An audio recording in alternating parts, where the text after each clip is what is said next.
Yeah, I feel like I could go to bathroom.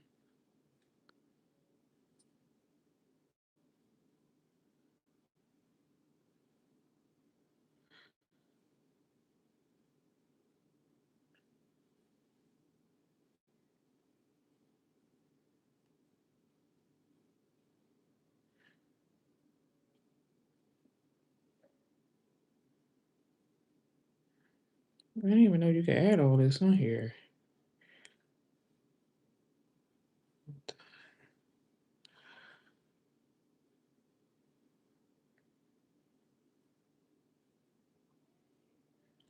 Okay, so we're doing wealth vault today.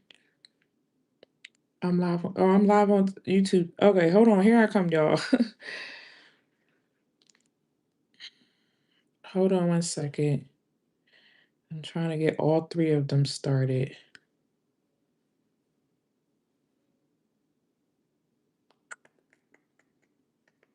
Okay. All right. I think we got everything started. All right. Hey, everyone. Happy Monday. All right. So, you guys may need some pen and paper and pencil. Pen and paper, pencil. Anybody still use pencils? All right, so I'm going to get right into this. And the reason why I'm going to get started and get right into this is because I have to do a collective message afterwards. Okay. So I told you on my last live, I think was yesterday, Sunday, that I was going to come to you guys in regards to Wealth Vault teaching. I want everyone to comment below if you know what a Wealth Vault is and you know where your Wealth Vault is located. I love pencils too, Kawana. Hey, Kawana. Hey, best friend. I love pencils too. And don't mind my hair, you guys. I just came from my boo house. Okay. So my hair is looking like it's looking because I ain't do it today.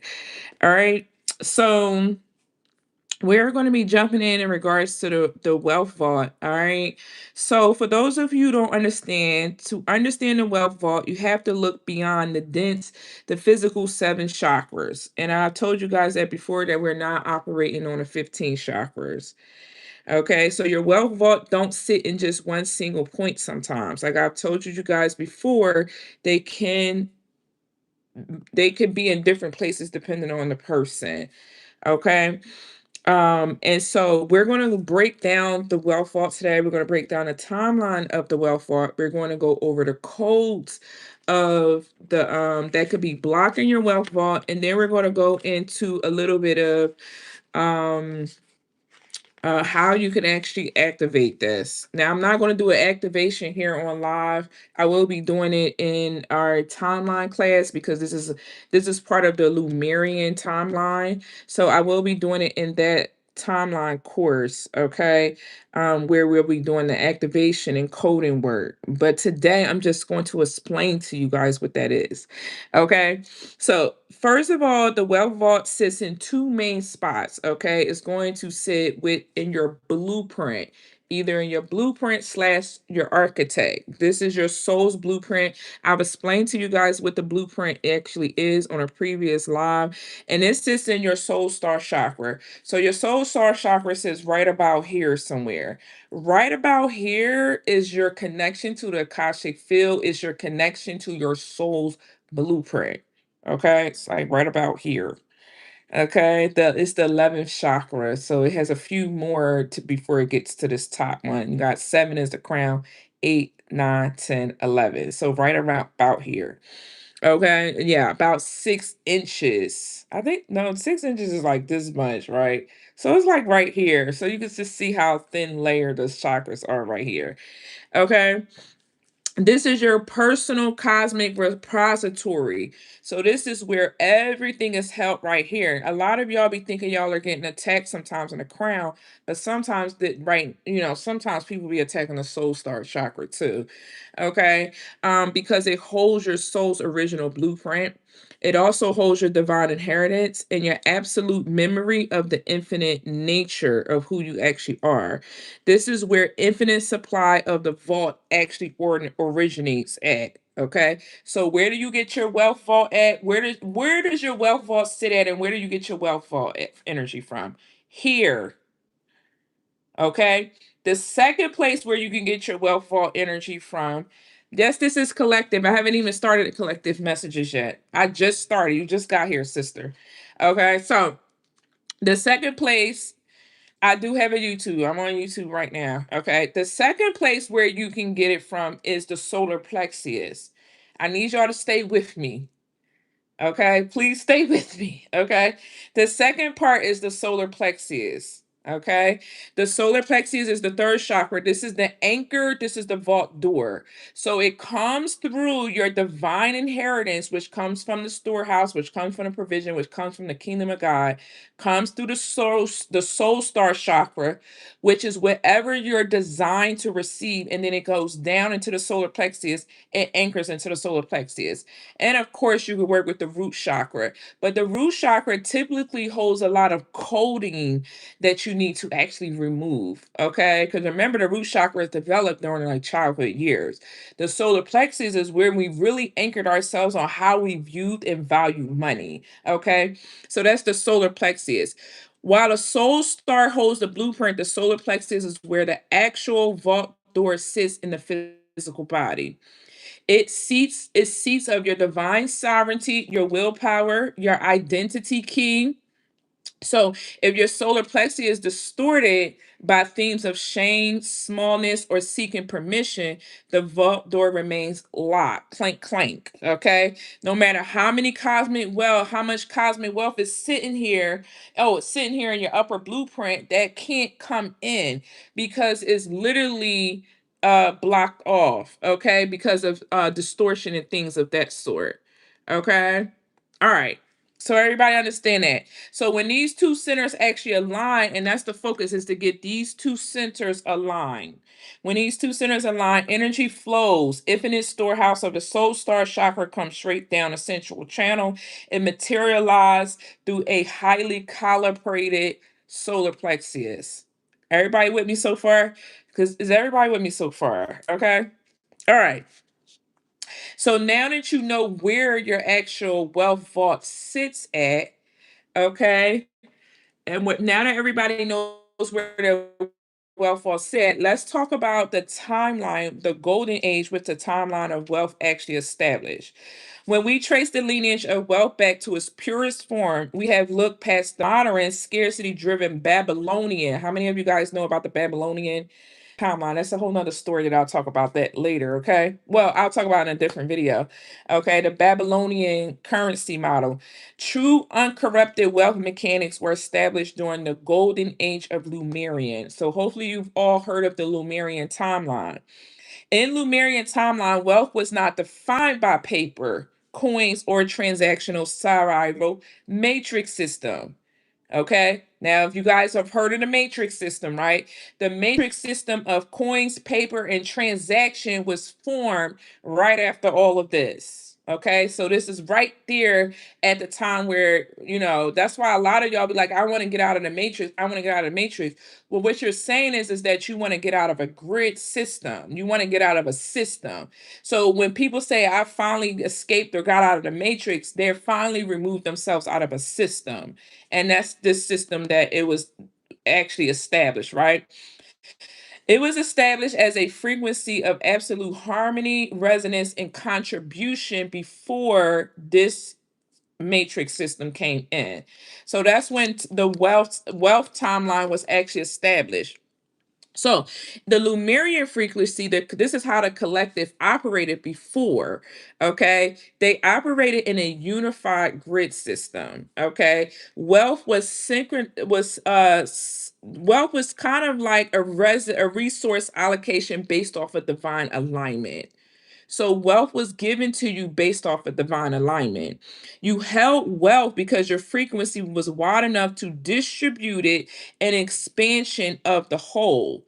It was impossible to run out because your personal vault was plugged directly into the planet grid's crystalline grid. Now let me explain to you guys. Let me just show you a picture of how that looks and real quick, because what's happening now, the Lumerian frequency is actually activating. Let me get another piece of paper. Hold on. I think I got a whiteboard around here somewhere. Maybe I don't. Okay, so let's just use this paper right here. All right. All right. So, and I'm not a good at drawing figures, but just bear with me, okay? Okay. So this is your energy, right? When your energy is in alignment, right? Your energy connects to a wealth grid. And we're going to talk about the different wealth grids here on this earth as well, too. Okay. You're tapped into the planet's wealth grid, right? So this is your energy, this is your frequency. Your energy is already plugged in. Okay. When you're plugged into the wealth grid, you're able to expand it to other people. So now you can expand it to Mary, you can expand it to Jimmy John and them, you can expand it to this person. Okay, again, my handwriting is not the best. Okay, so here it is right here. Okay, let me turn it around. My handwriting is not the best. Okay, hold on. Let me turn the mirror around. If I could get it on here. Okay, there we go. All right.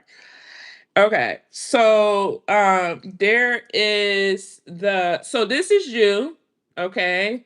This is you right here.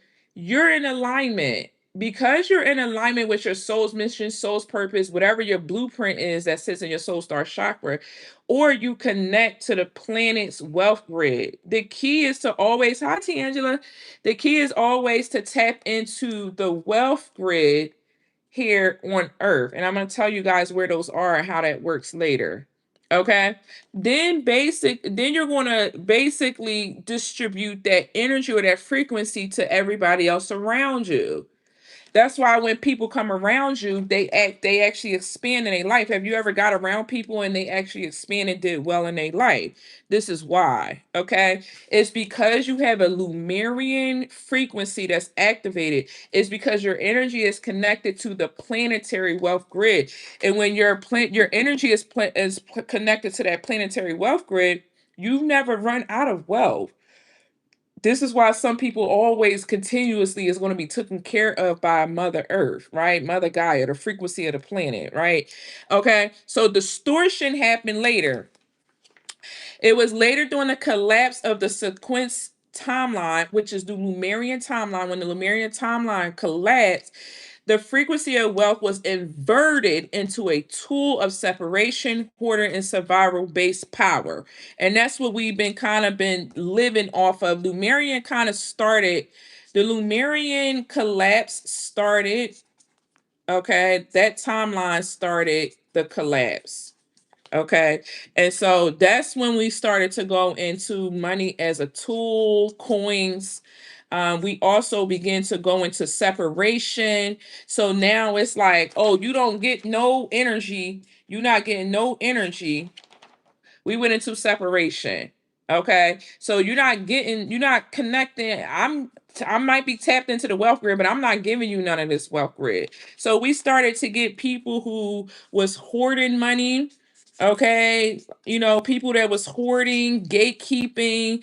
And then they started to put everybody into a survival based power. Okay. So you guys with me so far? Okay. So once the Lumerian timeline collapsed, that's when we started to go into the survival energy. Okay. In order to activate your wealth vault, sometimes or some of you may have to collapse modern scarcity timelines and retrieve your original Lumerian codes of infinite supply. Now, I'm not going to show you how to activate that here on today, right? I'm going to show my class how to activate it in our timeline when we do the Lemurian timeline. We're going to be pulling codes and activations and stuff from that timeline. All right. So that's one. Now, if you like Tiff, I really want to, do this myself. Da da da da. Right, right. Boom, boom, bam. Right. Get a piece of paper. This is how you're going to do it yourself. Right. You're going to ground your energy first. Okay. So you have to call upon divine present. You have to also bring awareness to your soul star chakra or work on your soul star chakra. You need to visualize a center glowing with brilliant iridescent golden light. Remember, we talked about Raziel on my last live.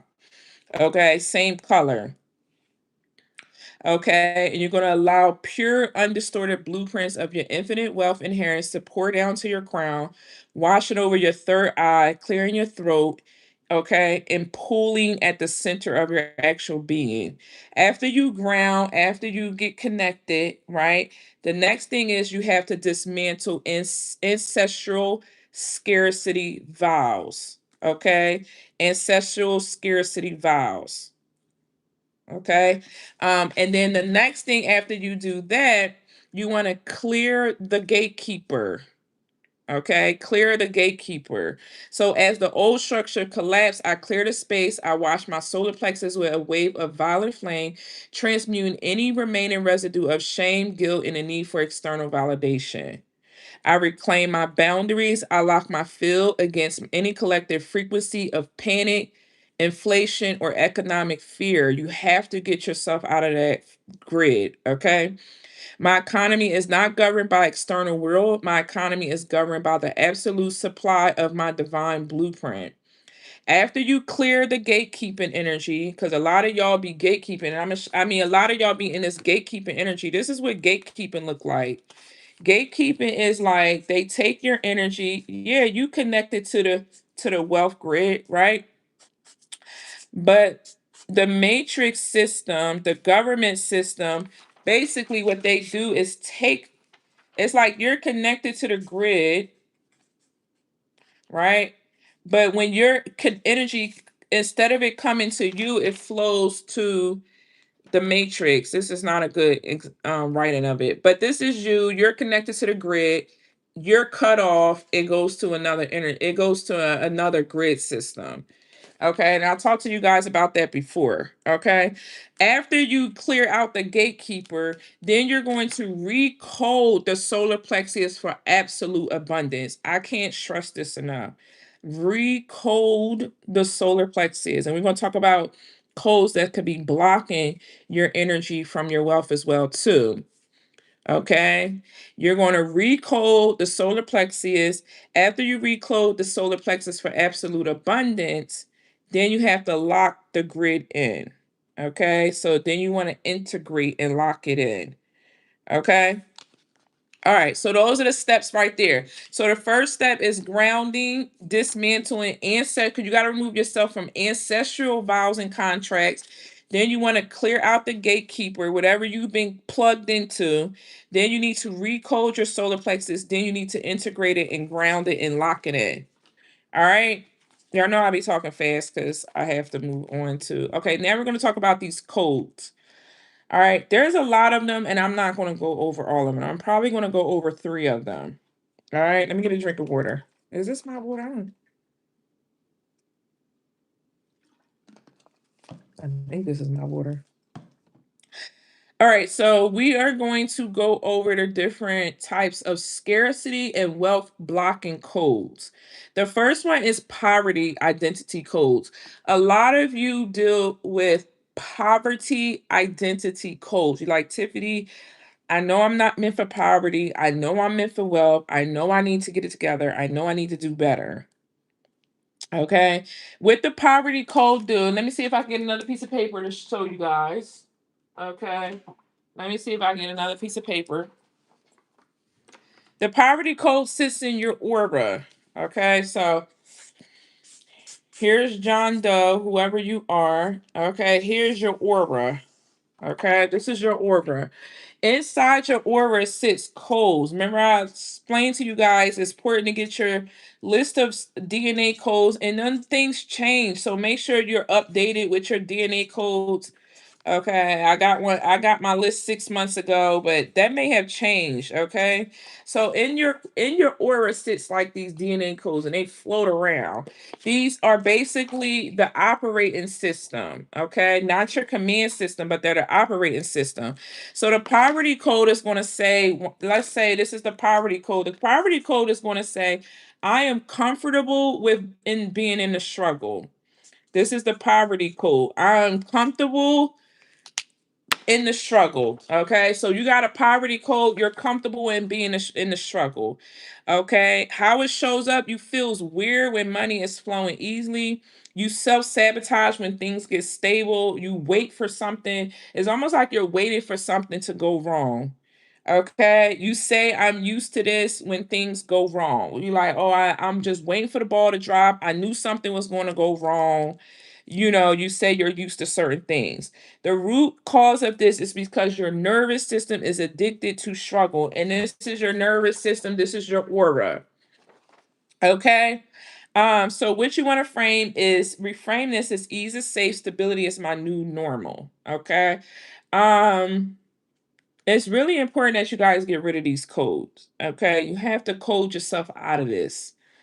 I'm going to read all of them, but I'm only going to go over 3 of them. Okay. So poverty code, identity code is one.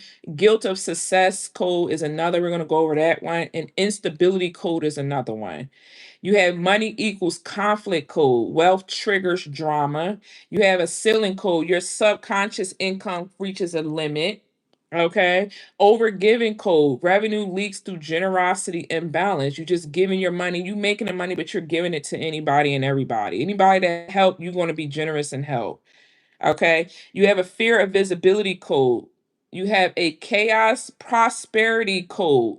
You only earn in crisis mode. So it's like you're fine. And then when crisis comes, like, oh my God, let me hurry up and do this. Let me hurry up and go out and make some money and this and that.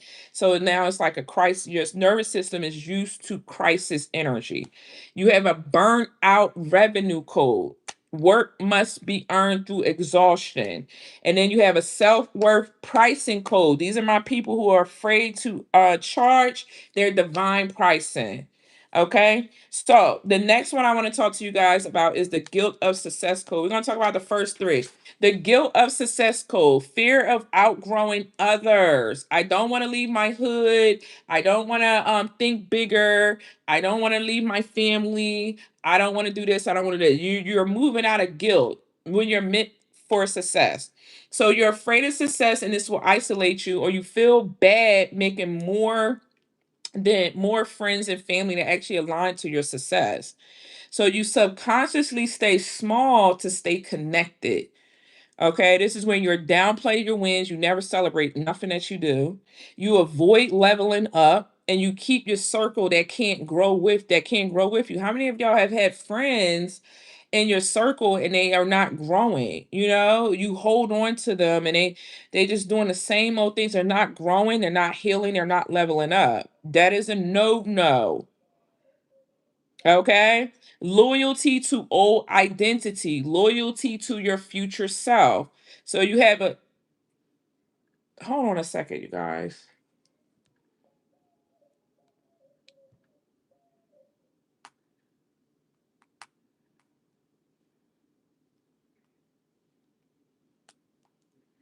I just remember something.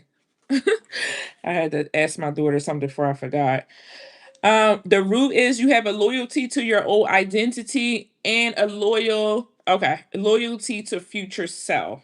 Okay, loyalty to old identity. How many of you guys are still loyal, or you want to be loyal to your old version of yourself? Okay, you have got to do a funeral for your old self.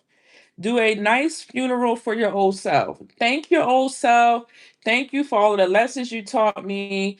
Thank you for the survival, the struggle, everything that you showed me that I was not worthy of. You need to thank your old self and have a funeral for your old self. Okay. Reframe this by saying, my growth gives others permission to rise. Say it with me again. My growth gives others permission to actually rise. When you heal and when you grow, the people around you, it gives them permission to actually rise and level up. Okay. The next one is going to be an instability code. An instability code is financial inconsistency patterns. How many of you guys have financial inconsistent patterns? Tiffy, I make money here, I make money there, I make money there, sometimes da da da da. Okay. What this does, money comes in and then it disappears. You get paid and then your money is gone. Okay, you get paid and then your money is bye-bye. Okay. How it shows up, you have good months, slow months, repeat. Good months, slow months, repeat. This is an instability code that has to be removed. You have inconsistent income cycles, no structure or systems. When you are trying to build a business, when you are trying to build yourself, rebuild yourself financially, because let's just be real and transparent real quick, because I'm ready to go into our reading, right? When you are trying to rebuild, and this is something that I had to go through. I was married for 25 years. Them 25 years, I dealt with a instability code. We literally had the income, right? The income was coming in, but it never stayed. Okay. And so the money would come in and then it would go right back out. And so we had no structure, no investing structure, no saving structure. We were still running businesses, but that wasn't structure. You ever go from one business to this business to that business? We can no longer operate on the old system of doing it anymore. You literally have to operate in the new energy, in the new way to, because I told you there's new grid systems here. You have to operate it from a place of literally, did I print it out? I didn't print it out. Hold on, you guys. You have to literally operate now from a space of structure. Okay. All right, here it is right here. All right. And I'm going to give you guys where are the grid systems that you can actually tap into. All right. You have to operate from a place of structure. If you don't have no structure in your life, your this code is going to yell so loud at you. You're going to feel it. You're going to feel like that. I know I should be aligning to this, and I know I should be structuring this, and I know I should be doing this. You have to get a system together. Okay. um no capacity to hold money consistently is where you're going to literally have a problem at. Okay, so please understand, washing stuff on that's going to create structure and systems. That's the key. Even if you own a business, if you can't even structure your own personal finances, you should not be ready to start a business. Business is not just about marketing. Marketing, I'm going to be honest with you guys, marketing is cool, right? And you got to know marketing, you got to know sales. But marketing and sales is pointless if you don't understand structure. If you don't understand structure and systems of your business, because marketing and sales, like literally, you're going to track what's meant for you through the energy, magnetism of your business. But you can't attract nothing in if your system and structure is not in place. If that is missing, how are you going to attract anything in? God, your spirit team ain't bringing nothing into no type of chaos. And that's the thing. It's like we are so used to living in chaos. Our nervous system is so used to being in chaos and living on flight mode. We think that we're going to attract things in off that same old version, that same old identity of ourselves. And we're not. We're not. I'm letting you guys know there is a new earth, new age that is being reformed right now.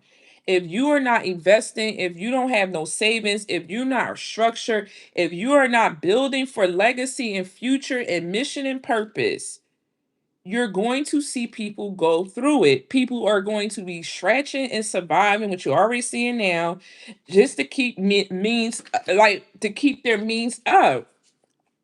So I'm letting you guys know to really tap into your wealth and tap into those timelines. You have to, this is where you have to start at. You have to understand wealth spiritually. You have to understand timelines. You have to understand grids, and you have to understand what am I coded for. I literally have $44 on my website where you guys can get all of your list of codes and blockages. So I'm giving you your codes that are active and dormant. I'm giving you your blockages, and I'm giving you what you need to actually get those things removed. Okay. I'm going to even maybe go a little bit deeper because some of you have been wanting to know if you're like, what your archetype is as well, too. So I may add them on there as well, too. I'm not sure. Okay. All right. So where are the grid systems so we can get started in our reading? All right. So the first grid system, which is the biggest one right now, is going to be online. Hi, everyone. Hello. I'm talking to hundreds of people right now, right? Online. online. I have, I have talked to hundreds of people online. Okay, that is the most active grid system: social media, digital products, online community. Say it with me again. This is the strongest grid point. This grid ain't going nowhere. The strongest grid point. So if you want to really understand your wealth, get into this digital grid.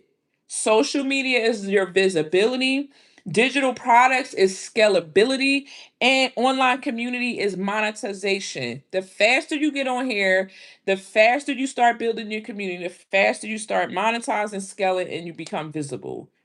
Okay. Remember, I told you the Lemurian timeline is activated. And remember, in the Lemurian timeline, we were all connected to one grid where we was able to. So it's like, you support me, I support you. You support me, I support you. You support me, I support you. It funnels like that. We're no longer going into the grid system. And I'm telling you, you will literally go through collapse. If you think you're going to attract wealth into your life, you're going to hoard it and hold on to it and not spread it. Okay. All right. So please make sure you guys understand that. Thank you, Kat Williams. I think that's your name. Okay. All right. So let me block you out then if I talk too much. There you go. Okay, so that's that. Okay, so the grid, the digital grid is the one thing. Okay, the next grid system is going to be Texas. Okay, everything's big in Texas. How many of y'all are in Texas? I want to be doing something for my Texas people soon. But Texas, Houston, Austin, Fort Worth, and Dallas. Okay. This is where major businesses are migrating. This is where growing wealth is literally concentrated at here, and strong entrepreneurship culture is here. Okay. This is a money moving environment here in Texas. Okay. This is a grid as well. All right.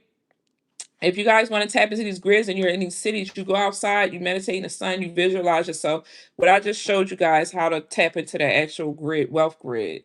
Okay. The next one is going to be Miami. Miami in South Florida is also a grid. Okay. This grid activates networking and influence, high spending audience, spiritual luxury, business crossover. Okay. So Miami and Fort Lauderdale, all of the South Florida grid. So I didn't just pick Miami just to be picking it.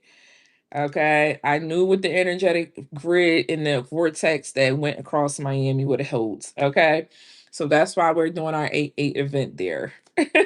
Okay, so if you guys are really serious about getting your Lions Gate activation and getting your work in, you're going to experience a very different experience when you tap into the Lions Gate activation leadership energy. Okay, so the next one is going to be Los Angeles, LA Hollywood Entertainment Grid. Now, of course, this grid is being restructured. Okay. This one is being restructured. But this grid is for influence, branding, and visibility. Okay. High ticket culture. Influence, branding, and visibility. So you want to work in LA if you want to really focus on influence, really getting your name out there, really getting your visibility out there. You want to work in LA. Okay. The next one is going to be New York. New York, New York is a city of dreams, and everything in New York ain't always what it seems. Okay. New York. New York is also a financial grid. This is legacy wealth, finances, corporate power, and high level deal flow. Okay. So you should be working in New York. Okay. Atlanta is the next one. Atlanta is cultural business grid systems. Okay. And so this is Black wealth, entrepreneurship growth, cultural influence, events, and community building. Okay. The other places where vortexes lay at, we got Sedona, Arizona. Okay, this is where you go at for spiritual reset in this grid system. You like, Tiffany, I really need to reset my energy. Go to Sedona. Okay, the next one is going to be Tulum, Mexico. How about a retreat in Tulum, Mexico? Okay. The next one is going to be Bali. Bali is also detachment. These are healing grids. This is why people go and do their retreats there. Okay. It's Bali. Okay. So that was Tulum, Sedona, and Bali. Okay. So those are those ones is there. All right. Now let's get into your messages. Anybody have any questions about their wealth vault? You can check if you want to schedule anything with me on my site in regards to which your wealth portal is sitting at. Um, and eventually I want to get all the spiritual DNA codes and stuff on my website. I just don't know how to market that to y'all, you know. I really don't. They don't want me to give them out free. I don't know what to say about them. I really don't. So I have not got a chance to get those on my site yet. Okay. All right. Let's get into our messages. How do we check the current codes? So you have I always want to go to Bali. All right, so you have to see how you're actually moving. So if you're somebody that's having a problem with, like, let's say if you get your money, and this could be anybody, like let's say like if you get $1,000 a month, but you don't know how to like invest, you don't know how to save. You should be saving $5 a week. No matter how much money you have, you should be investing, doing something with it. You see what I'm saying? And when you don't like do the proper things to build wealth, you should be building wealth and legacy. You're not doing the proper things. 9 times out of 10, you have a poverty or scarcity code. So you're going to tell what you're coded for based off of your choices and decisions that you make on a daily basis. That's how you can tell. Okay. Any other questions before I move on? Is that everybody? Hey, Deborah.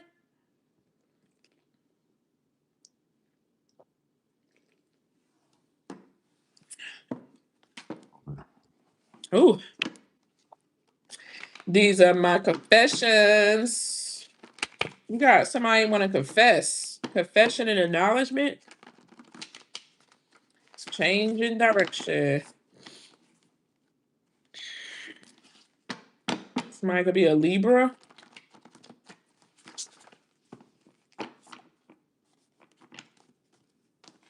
Libra Taurus.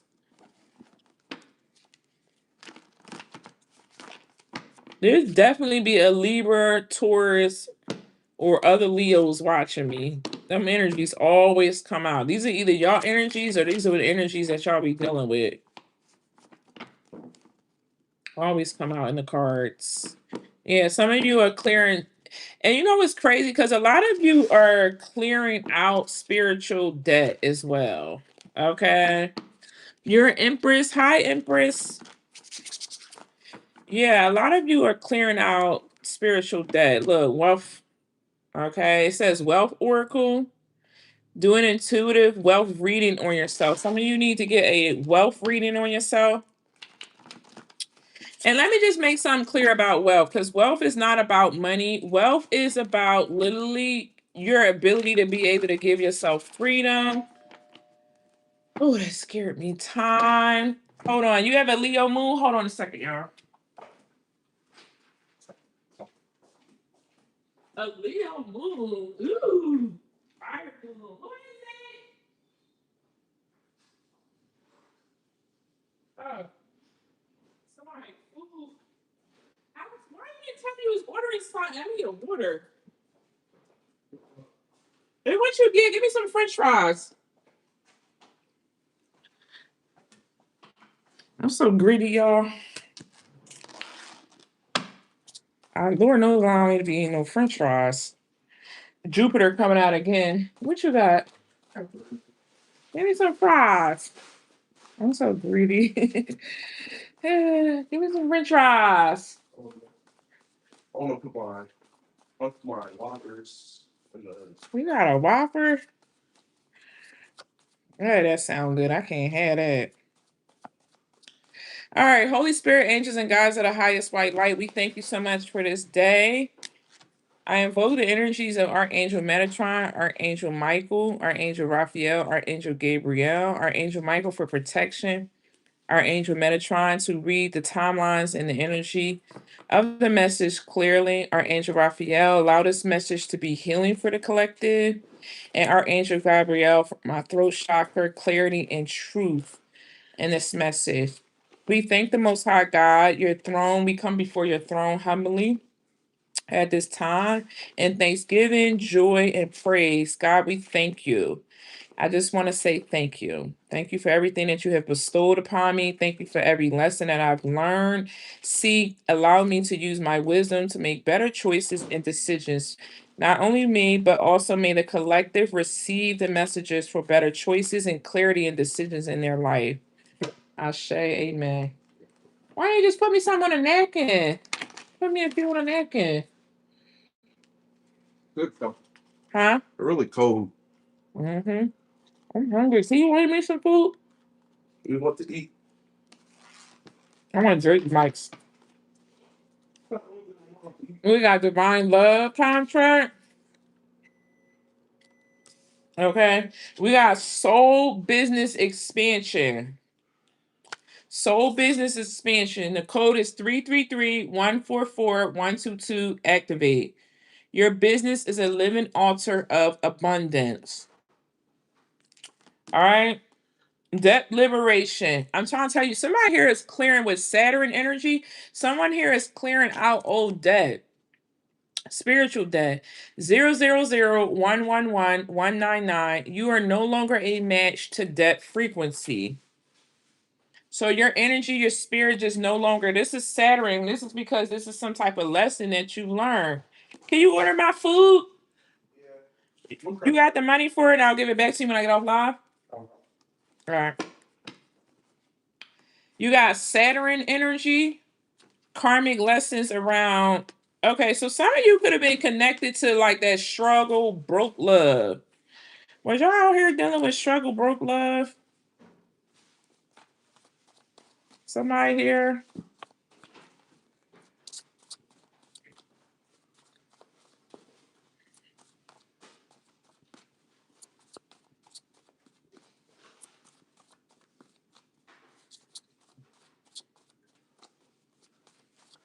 Really warm. That's your fact.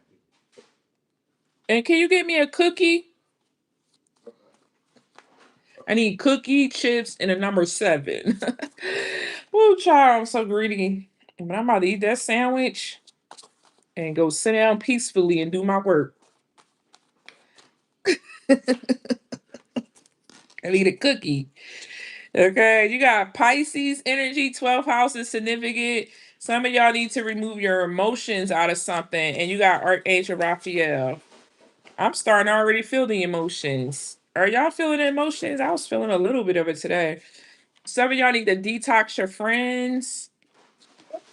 You could be a soul contract keeper and you got Pluto transformation. Have y'all already been feeling emotional? I've been feeling emotional.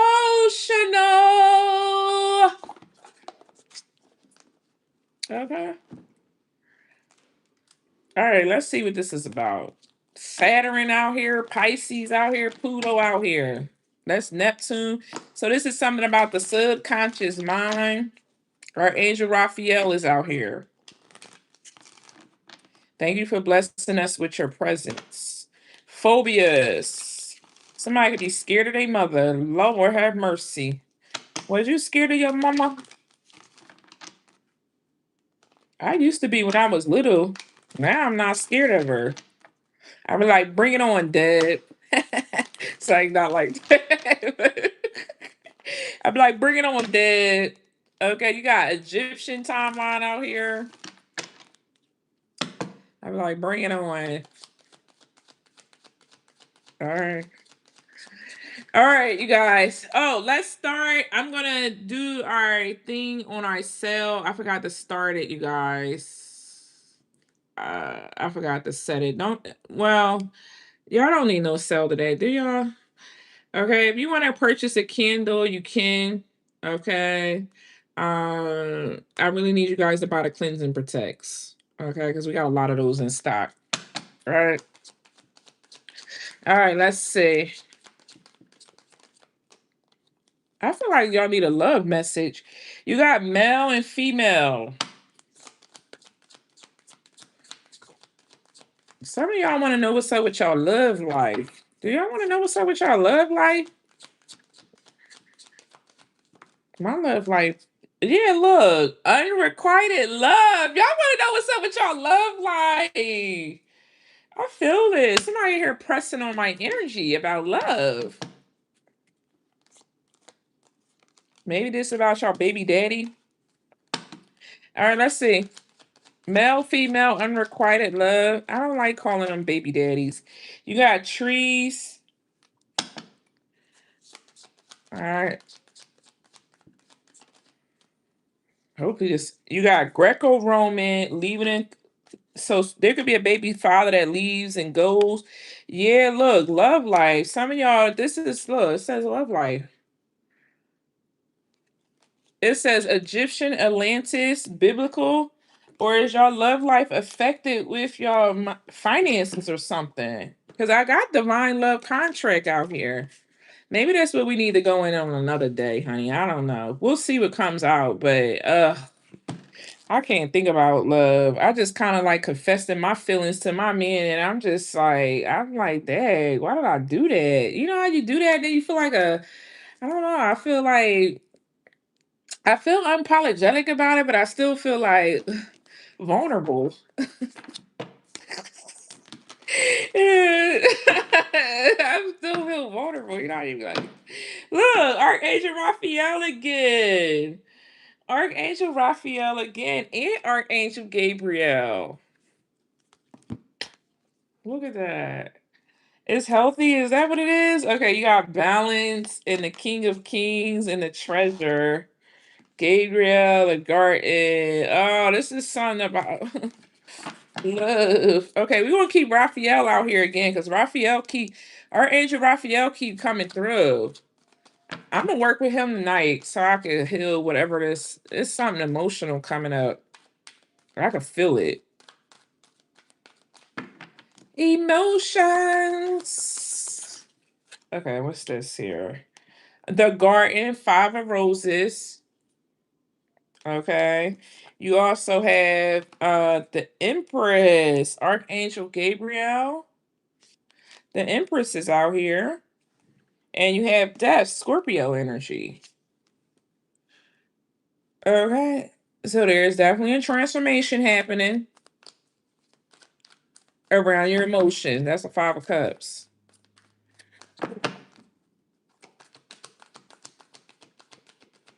Some of y'all are meant to be like teachers and stuff. The Akashic Library and the Oracle. Oh, wow. Somebody here could be a Pisces.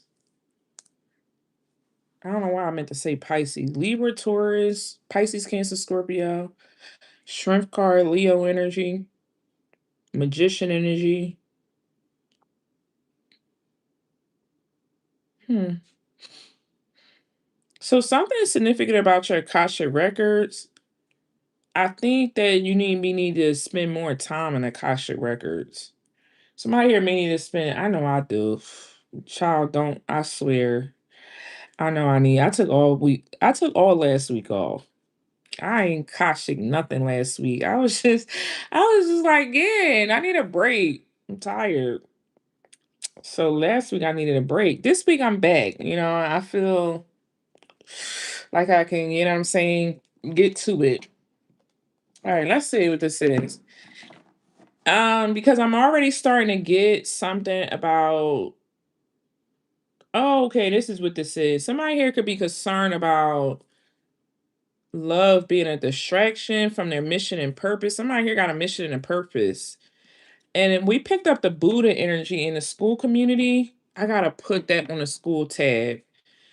Please don't let me forget, you guys. If you're in my school community, please text me or message me and remind me to put Master Buddha teaching and activation on a school app. Please don't. I forgot to do that. I meant to do that when we spoke on Saturday. I don't think I did that. But he's coming out again. Okay. Buddha prepares. Okay. Somebody here is a teacher, a guru, a master or something. Maybe somebody's supposed to be helping with children, teaching children how to meditate, pray, align them energy, channel their energy. Somebody may need to meditate more or pray more here and work in the Akashic field. Okay, Raphael could have a message. I feel like I'm talking to a healer. A healer that could be concerned about their love life. Okay.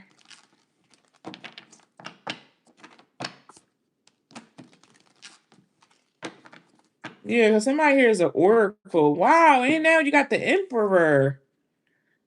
You got the oracle, the emperor, the lookout, caught in the ruins, divine physician, the lovers, the king of swords. The king of swords. Again? Why does this king of swords keep coming out?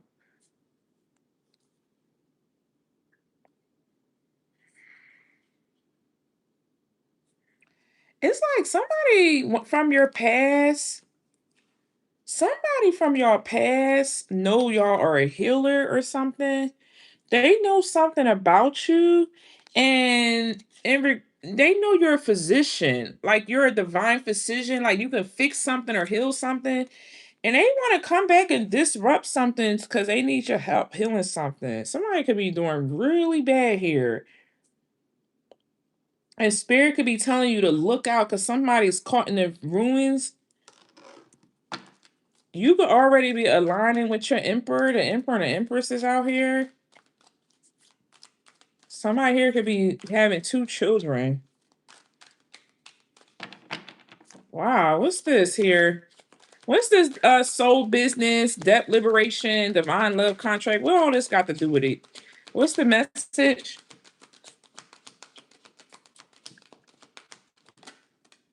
Hope. Okay. Hope after some type of defeat. What's the hope?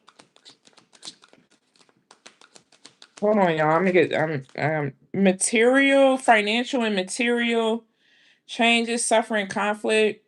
So somebody here could be going through something and not saying something, and they could be trapped in fear in regards to their finances. Oh, are you afraid to ask for financial help? Somebody here could be afraid to ask for help. Like somebody could be used to like doing everything. Somebody could be feeling like they're used to doing everything by themselves. Yeah, spiritual strength. Yeah, so somebody here is used to like doing everything by themselves, operate on this Five of Pentacles, scarcity, poverty mindset. I'm so sick of seeing the Five of Pentacles. Every time I do a reading, the Five of Pentacles come out. What's the Five of Pentacles? Let's get rid of that sucker. What's the Five of Pentacles? Rest and rejuvenate, the Four of Swords. An air sign.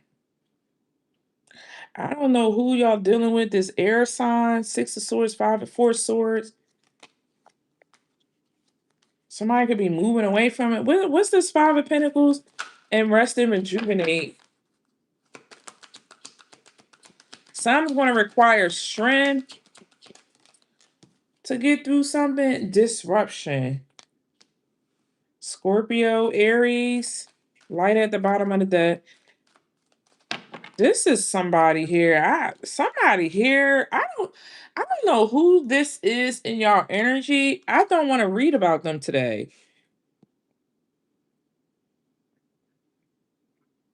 This person is weird. I really don't. I don't care. I don't know. You could be seeing 2, 3, 4, 5, 3, 4, 5, 4, 5, 6, or something. Like somebody here is trailing. Somebody here is like, oh gosh, like this person here ain't. They don't. This person is so whatever this is. It's like they're not realizing they don't have access to you anymore. That's what it is. It's like somebody here don't have access to you no more.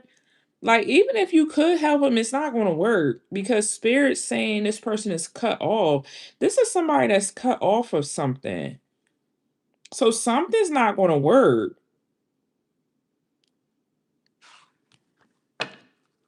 I don't even know what else to say. It's giving scumbucket, dirt ball, Swiss cheese, cottage cheese, molded cheese. Like, I don't know what else you want to say. I can't even say alley cat or stray dog behavior. This is like lower than that. It's giving molded cheese in the alleyway. You're not even an animal at this point. Because I feel like animals got more integrity than this person at this point. This is somebody here that don't move with no type of integrity. And now they're realizing something here with this spiritual strength. I feel like you're this light energy. You're this oracle. This little light of mine, I'm gonna let it shine. This little light of mine, I'm gonna let it shine. This little light of mine, I'm gonna let it shine, let it shine, let it shine. Oh, yeah. Okay. I feel like you're shining your light. You're looking good. Like somebody's shining a light, honey. Like, look at this. Somebody out here on that Jesus energy. Okay. Somebody out here on that Jesus energy. And I don't know if this person is recognizing that or seeing that. This could have been somebody here that broke your heart in the past. Spiritual union, stand your ground, light, triumph, success, heartache and loss, emotional loss, victorious success. Yeah, this is somebody here that's about to get triggered because you're not helping them. You could be standing your ground, setting boundaries. So what this got to do with their finances? What's up with their finances? What's soul led business and debt liberation? You could have had a Saturn karmic lessons. This could have been something that you had like a karmic contract or lesson that you had to clear out with this individual. Yeah, it is positive movement forward. Okay, so this is somebody here.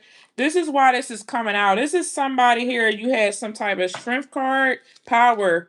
I think that's the strength card. Choose wisely, shadow, balance, material harvest, conflict, defeat, victory, and success. It's like something is a conflict and ain't gonna win, and then something is like a victory and a success. And I really feel like I don't know. I just feel like who cares about whatever? I don't know what this person got going on. Y'all are moving on. Y'all moving on. Y'all moving forward positive. This is Eight of Wands and the Six of Swords.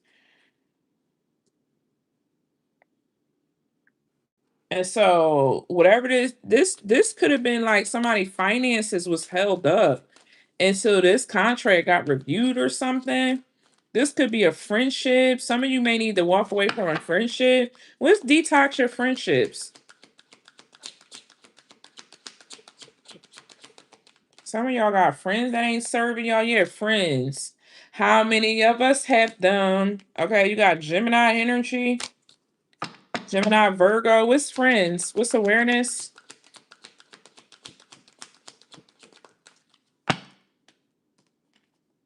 The third eye chakra, victory and success. What's awareness?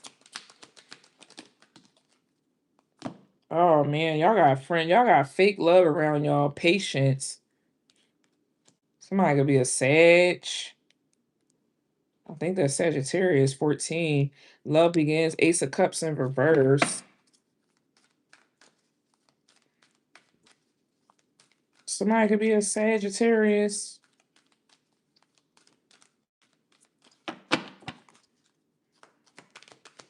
What's this friendship? Detox your friends.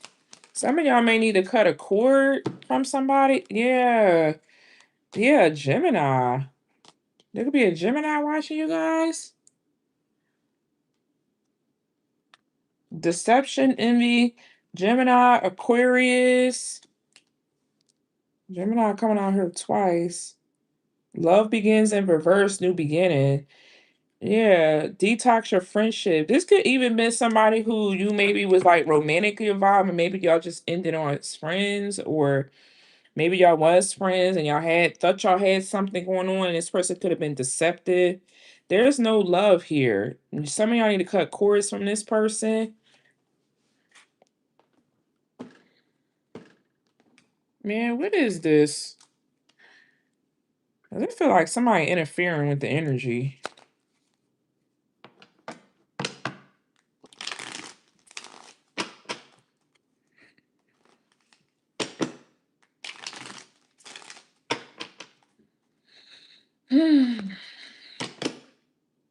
Ten of Wands and the Tower card.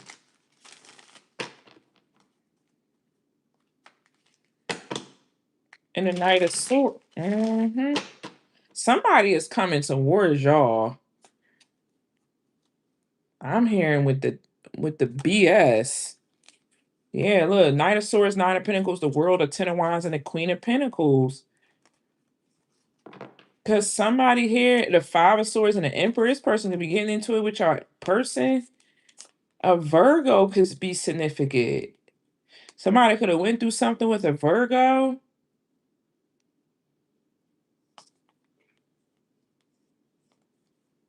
Aries could be significant. A Sagittarius could be significant. This feels too Pacific. Gemini, Sag, Aries, Capricorn, Taurus, Virgo.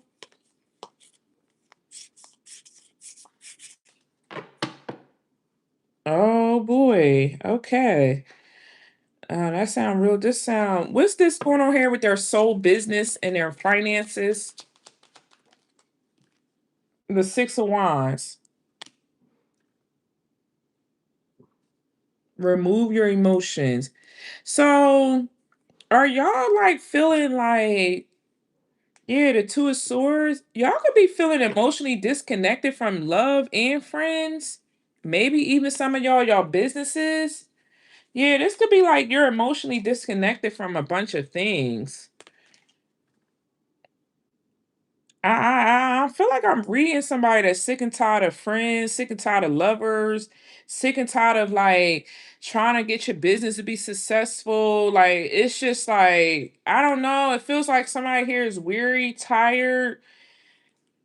You got people in your energy that's triggered and bothered because maybe you're like making something look good, and but it's like they don't know what you got going on behind closed doors. Yeah, Pisces, there could be energies playing in your subconscious mind. People acting like they your friends and they for you and they're not. Like it's giving fake love, fake friends, fake support. I'm tired of this energy. I'm tired of fake love. Like people act like they love you, but they really don't love you. They don't support you. They're not showing up. It's giving like lovers don't show up, friends ain't showing up. We seen the Three of Cups. Like, what is this? This is all like Saturn energy. Yeah, unrequited love. So it's like you're tired of the unrequited love with these people. Look, it's like y'all friends, y'all love life, all of that. Y'all are tired of like, look, people leaving, coming and going. Like you're tired of this deceptive energy. People just be planning, waiting to get around you and build a solid foundation. Then they want to come in and stuff. You got Pluto energy. Ooh, y'all, it feel like y'all about to be canceling people. People, friends, everything. Somebody here ready to be getting they cutting a circle down smaller. There's only one person on this horse. And that's the Five of Wands. So it's like you could be taking the high road, the high horse, and taking your energy, taking your talents to Hollywood or somewhere else, honey. Somebody taking their talents somewhere else. And they about to you about to leave the Five of Wands energy behind. So I'm getting like you ready to surrender something and start something. What's the Six of Wands? Yeah, look, y'all tired. The Nine of Wands. Three of Swords, y'all tired. Y'all feel heartbroken. Y'all feel breadcrumb from lovers and friends and family. People watching y'all. There could be a Scorpio watching y'all. Look, and this King of Swords. I'm trying to tell you, these are even like men that are blocked out of your energy. Seven of Wands and a Strength card. These are literally like people you had to stand your ground and move forward alone. Yeah, see, somebody here don't know what you be going through behind closed doors. People don't know what you go through behind closed doors. You make something look easy. And I think that's what like these masculines, like, okay, so this is what I'm getting off this message, and I'm gonna figure out what this got to do with your finances. Okay, it has something to do with your finances because it feels like to me you make something look good, and people don't see your hard work. People don't see the healing work that you put in, the shadow work that you put in, the transformation work that you put into yourself. You're in the Nine of Wands. You're going from the Six to the Nine of Wands. So now you're like, okay, I'm completely by myself. After all of this warfare, the Five of Wands, I'm by myself. I'm ready for a new beginning. But now I'm in the Nine of Wands. I'm tired. Even though things can feel like a standstill and feel silent right now, I'm exhausted. So you got these people from your past or people that are just watching you in general don't realize how much, like, literally energy and work and time and effort that you put in. The Nine of Swords to the Nine of Wands. You be somebody that be praying literally through your stress, asking God to give you the strength to get up and keep going. You're literally like somebody here is like a soldier for God, a child for God. And it's like these people that are caught in the ruins that ain't seen the work that you put in. So some type of success is coming to you, but people don't realize the work that you put in to get to this success. It's fake love out here. Yeah, you have a new beginning coming in. And for some of you, it's like you're going into alignment with union. That's why the divine love contract came out. And look how she's holding that wand.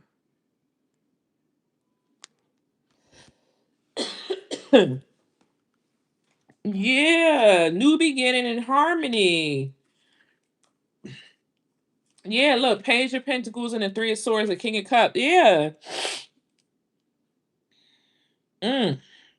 So these people want a piece of your pie. They want a piece of your healing energy. They don't even want your money. They want to be in your energy. What's the Six of Wands and the Nine of Wands? They know that you're able to do something. Look, I'm trying to tell you, they want to be in your energy. Here they come. Look, here they come. They want to be in your energy. The Eight of Wands, the Sun, the Devil, the Nine of Cups, the Seven of Pentacles, Eight of Pentacles, Queen of Swords, Ace of Cups, Hierophant, the Empress. Yeah, y'all. These energies, they want a piece of your energy or something. Here they come. Eight of Wands. Why? What this got to do with their business? I think you're going to go through some huge expansion. Two of Pentacles and the Four of Pentacles because they're penny pinching. Look, these are your friends. They're penny pinching. Two of Pentacles, four, four, five, six. Six of Pentacles. And you must be generous. You're a giver. Yeah, look at that. Oh my God. Look at all this. You about to manifest something on the material world. The devil is the 3D world. And you got the Sun, the Ten of Pentacles, the Magician, the Six of Cups, the Lovers, and the Three of Cups. Look at this. For some of y'all, it's a Gemini, a Scorpio, Taurus, Leo friends or something. This is like a group of friends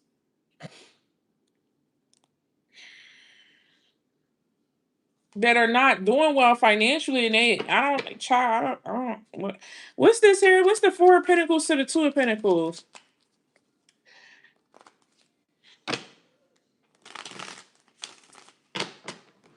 Yeah. I hope it's not a child. For some of y'all, it could be your children. Pisces, Scorpio. Somebody here gonna have to tighten up. The Death card. You have a water sign child. The Empress. Yeah, somebody could be a mother. All right, what's the Four of Pentacles to the Two of Pentacles? The Chariot, Cancer, Leo energy.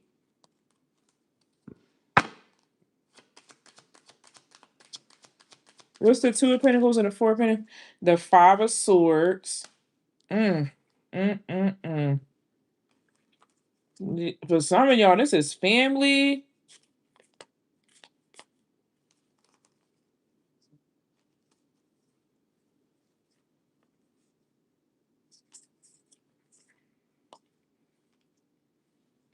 Oh,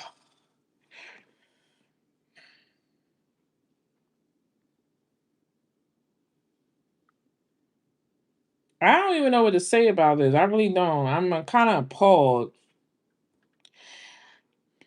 I don't even know what to say. This is family, friends, lovers. Some of y'all about to get a huge level up. You about to go into the spotlight. You about to go into new levels of success, your job, your career, your business, whatever. God about to give you some type of huge blessing. And you about to see people crawling out the woodworks like you literally won the Mega Millions. Okay? Having a handout. You're literally gonna have to fight. Like I'm seeing somebody even fighting people off of their car. Somebody here could be blown up to like a level of success where it's like you're gonna have to fight people off of your car. Five of Swords of Chariot, the Six of Wands. People are going to be wanting handouts. People are going to be setting their pride aside and coming and ask you, what's the Six of Wands success?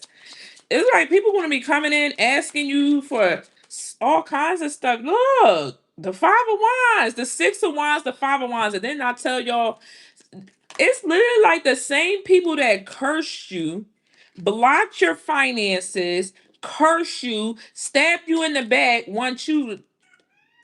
They want something from you. Look, Page of Swords and the Star and the King of Swords with the Page of Cups. Look at this. This is like literally a prediction.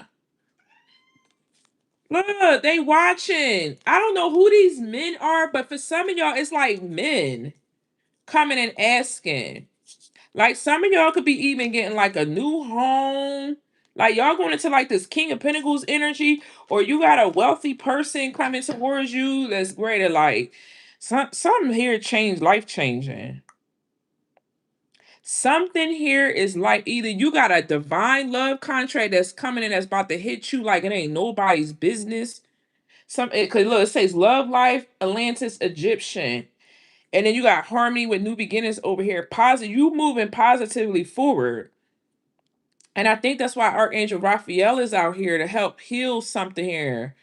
Yeah, you're moving forward. And with the Pisces, it's like all these energies that played in your subconscious mind and played around with you and all of that. It's like you about to get hit with something crazy here. What's the Six of Wands to the Five of Wands? Look, the King of Cups with the Ace of Pentacles. For some of you, okay. For some of you, it's the love contract that's been activated. What's the King of Cups to the Ace of Pentacles? The Devil in reverse. The Devil slid in reverse with the Nine of Swords.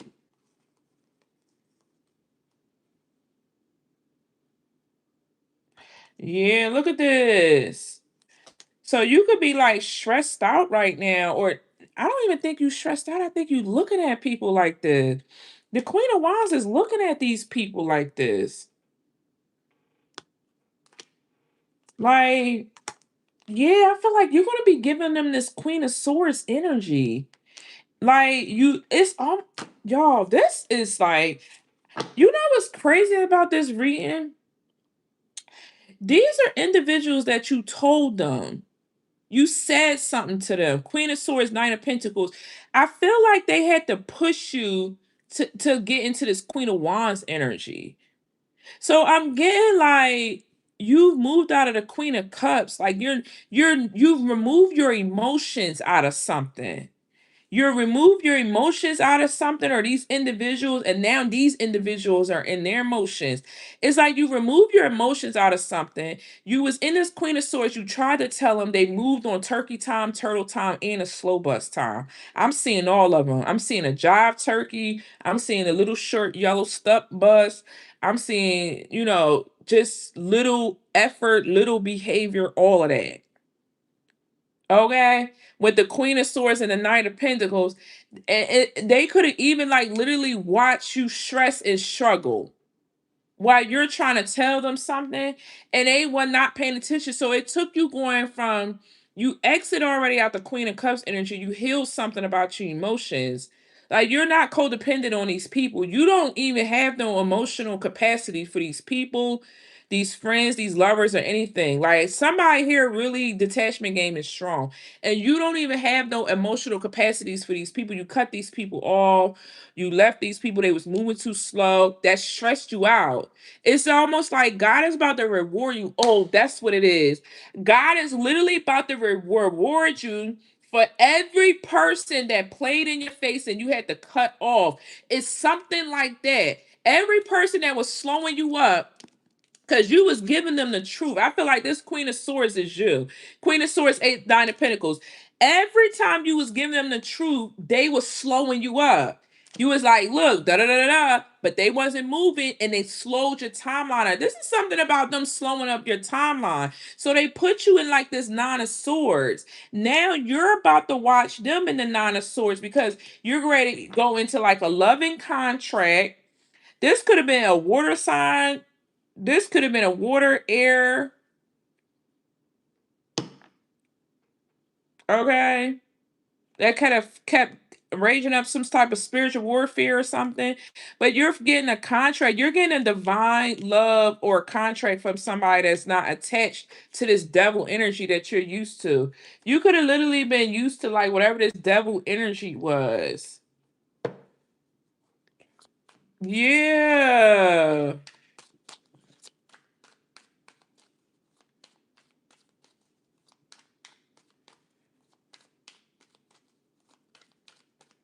So what's the Queen of Wands to the 9 of Swords? And now you're about to watch them stressed out. You're about to watch them go through this stress. What's the Queen of Wands to the 9 of Swords? Look, the Hermit. Ooh wee. The Hermit, Virgo energy. You was, oh man. Look, you was trying to tell them. See, you got out the Queen of Cups. You was trying to tell them. 10 of Swords, Moon, Queen of Cups, the High Priestess, 10 of Pentacles, Pisces energy. This was some type of spiritual inheritance that these energies was taking. What's the Hermit to the 9 of Swords and the Queen of Wands? Somebody here may be doing shadow work. Look, the King of Wands to the 10 of Cups.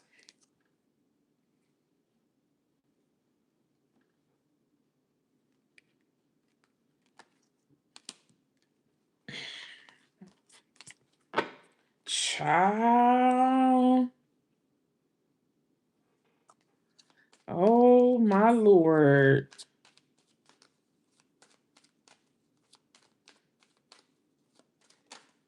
You know why I'm saying, oh my Lord? Yeah, the star and the sun. Somebody could be going into their North Node. Somebody could have been a High Priestess. Somebody know y'all a High Priestess, a Hermit, a star. You're a healer. You know how to restore divine energy. Like people get around you and their energy just start glowing and radiating. But people wasn't reciprocating that. They wasn't like, it's almost like people wasn't listening or paying you no attention or no mind. Then it's like you got with your real true, or you're about to get with your true counterpart or divine counterpart. You're going into like a connection of love and business, soul led business. And now it's like whatever these people put you through is like you're going to be ignoring them. You're not going to be listening to them. You don't want to hear it. It's like who's these 9 of Swords people? What's this 9 of Swords energy?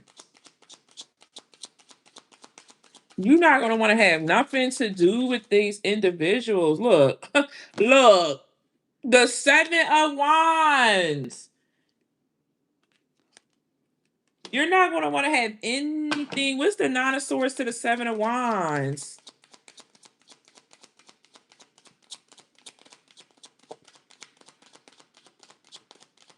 What's the Nine of Swords? The Judgment card. Yeah. Judgment, Ten of Swords, Seven of Swords. I told y'all the people that's stressed out, it's like the tables have turned. This could literally be an air sign. They're in the judgment. Somebody's blocked. Somebody could be seeing the number 777. Somebody could be seeing the number 911. Something is over, is done, is finito. And what's this Queen of Wands? Look, the Queen of Wands and the King of Wands here. Somebody here manifesting. What's the Queen of Wands and the King of Wands here? Somebody could be ghosting for a little while. Look, the Ten of Pentacles.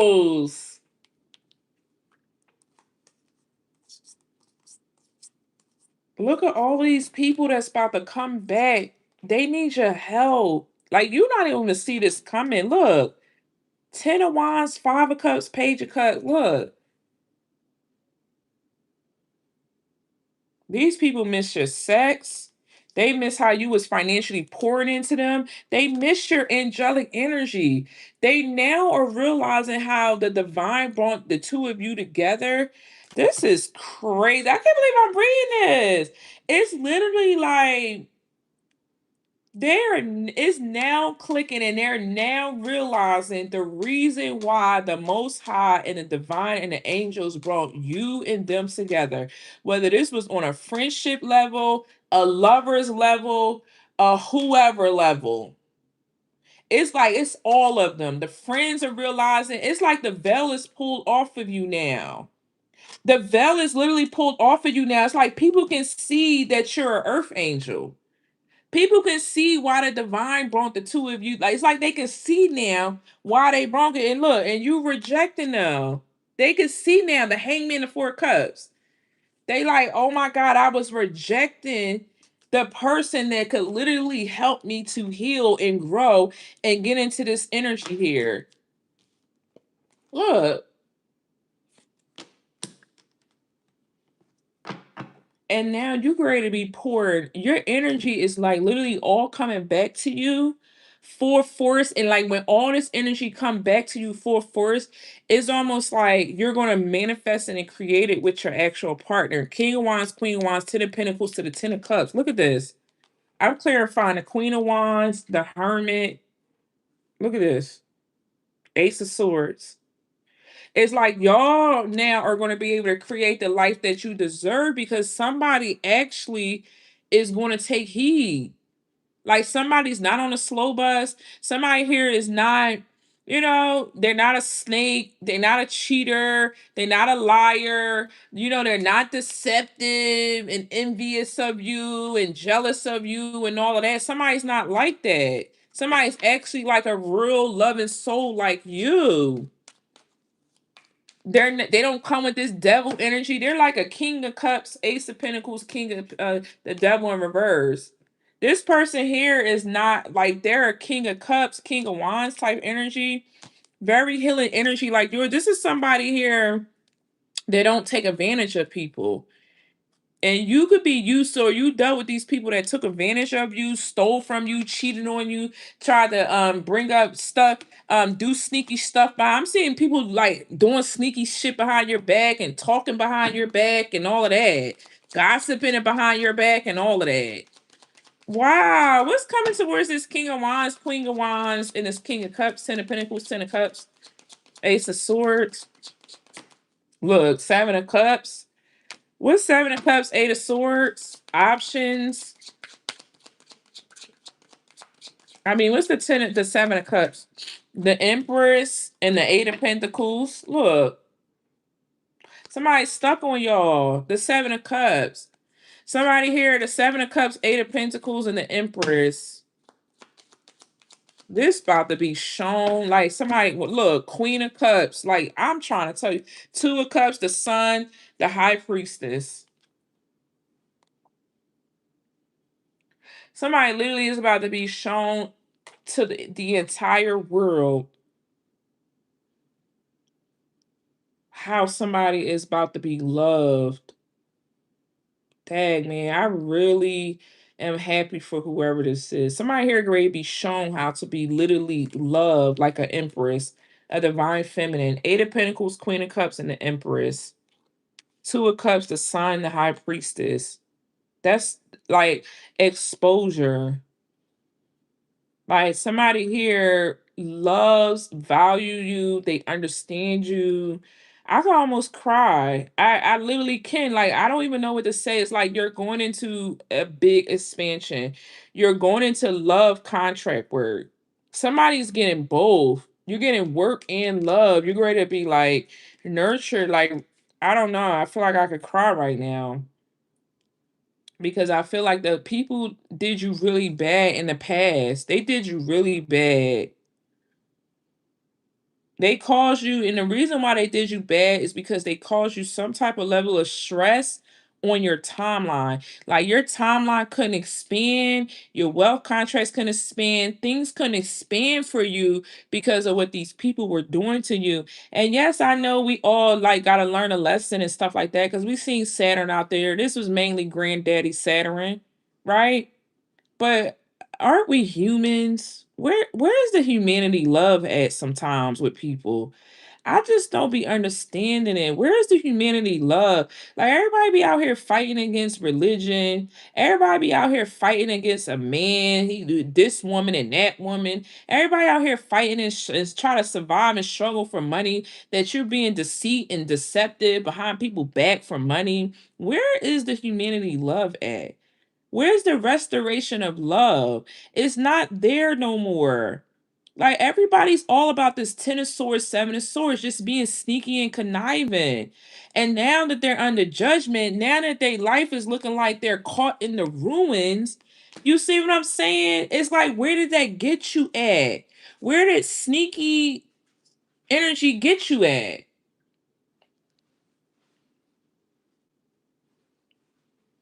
Nowhere.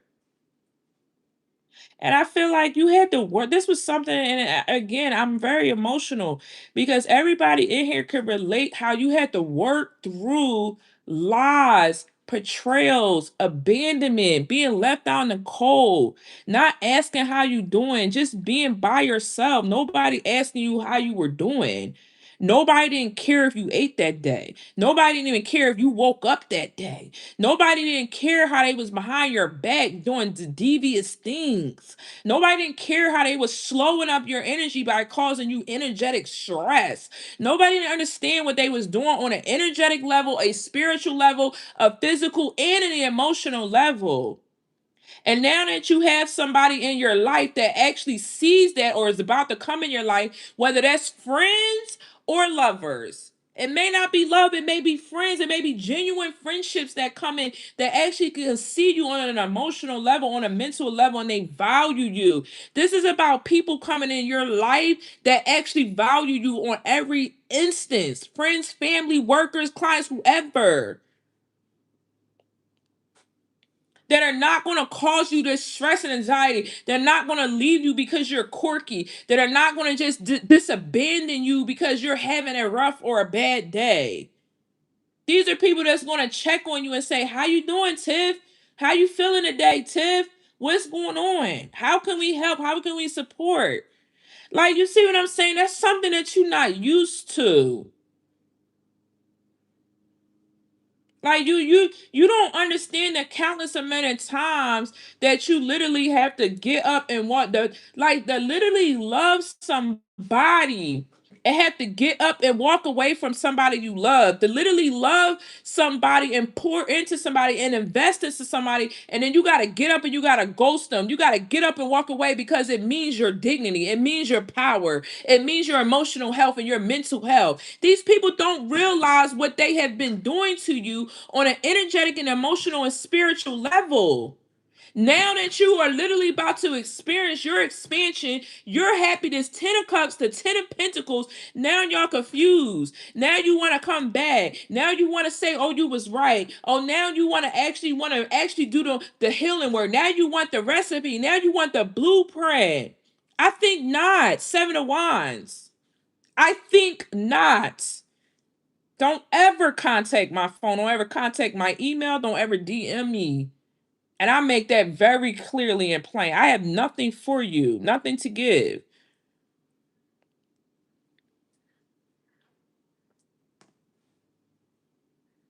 That's crazy. You about to experience pure bliss and happiness, whoever you are. And the fact that you're a divine feminine, the high priestess and the empress and the temperance card. They played in your face. That's what they did. They played in your face.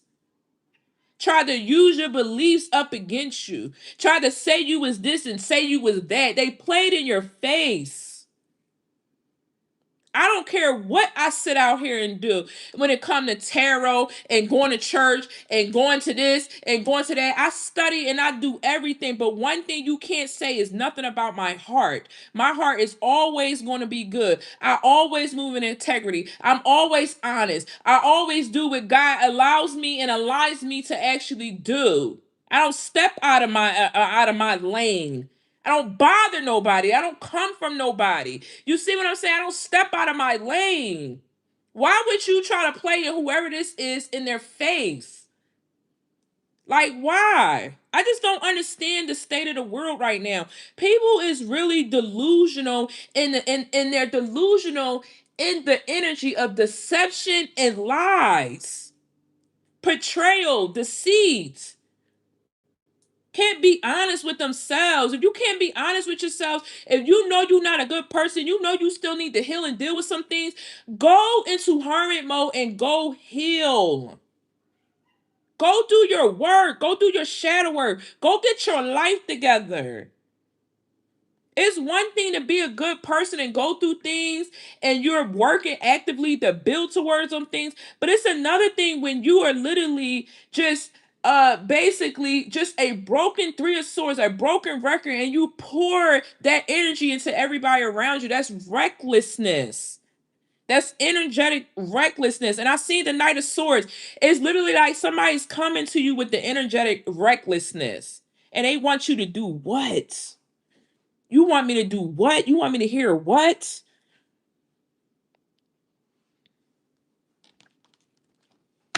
You don't get the chance to have access to my energy after you used, abused me, betrayed me, lied to me, went behind my back and did God knows what that I can only fathom, that only my God and my spiritual team knows.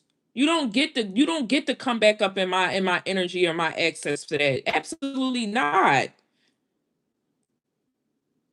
This is energy. This is oil from my throne for people who deserve it. For people who's aligned for actually my mission and my calling. The high priestess and the temperance. What? They played in your face.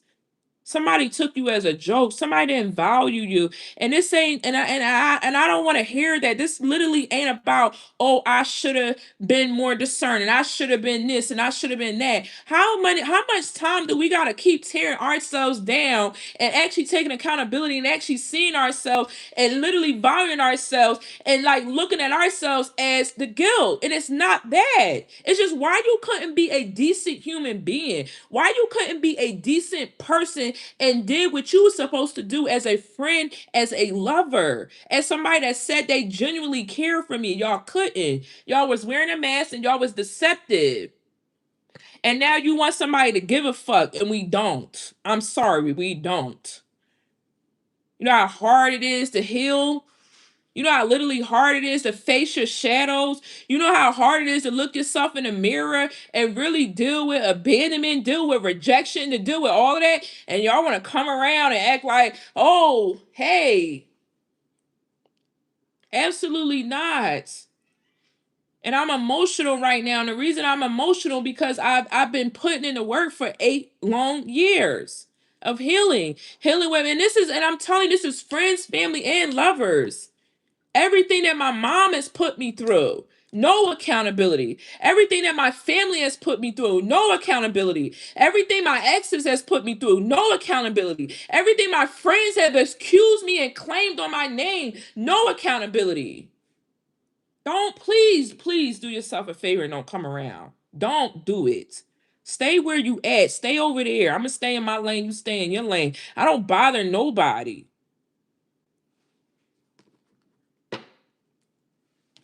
This is insane. Like now y'all under judgment because of the seeds that you planted, the things that you did, the time that y'all be wasting in people's lives, the games that y'all be lying and playing up in people's faces, not being honest with yourself.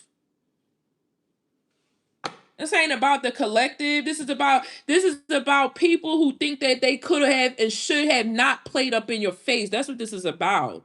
And you're about to see that because you great to see God's blessing. I'm getting like you may not even be looking back at these people.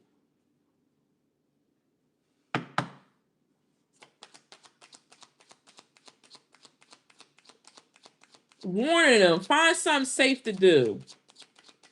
Warning them at time after time, find something safe to do. Because when you a good person, God sees that. It ain't about what you got in your pocket. I'm trying to tell you, find something safe to do. Eight of Cups, Hangman with the Three of Cups. These people will not be eating at your table. Find something safe to do. The Hangman and the Eight of Cups. You're going to be looking at this in a new perspective. It almost feels like something you feel like I don't know why I'm just getting so emotional with this. Somebody here felt casted out. The Queen of Wands to the Hermit, casted out. I'm getting like demonized, calling you witches, calling you crazy, calling you this, calling you that. I'm just getting cast out type energy. Just throwing you to casting you to the side like you wasn't nothing. Like you ain't mean nothing to these people. Never looked at your heart. But see, you was always looking at your heart. You was always doing the word. That's why, so whoever you are, you got somebody that's going to see you. This King of Cups see this person. This King of Wands person, King of Cups person is looking at how they can literally make your life happy. This person could be already wealthy and then I don't know, they could already, somebody is already wealthy. They're just not showing it, but they are. This could be somebody that's frugal with the Seven of Cups. Somebody don't show or wear their wealth.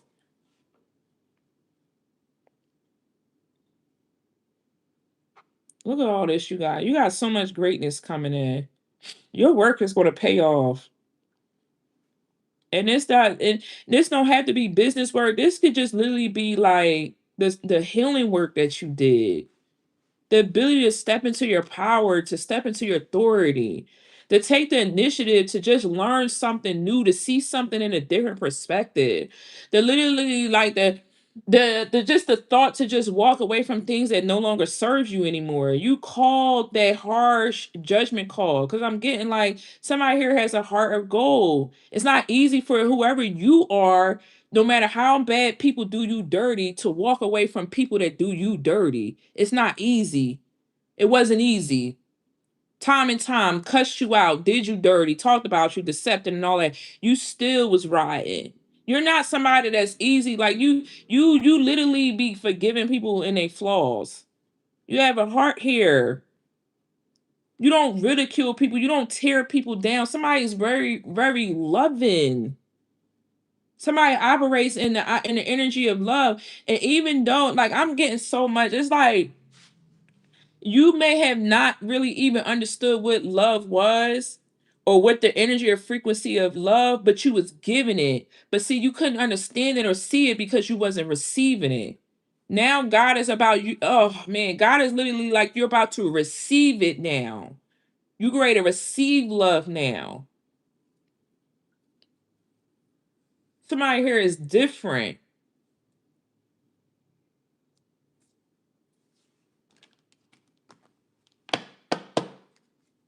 One more for this message. That's crazy.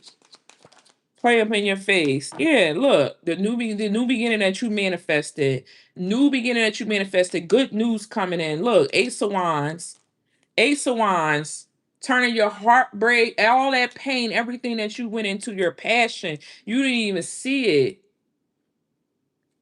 I'm trying to tell you, the new beginnings, great news that you manifested is coming.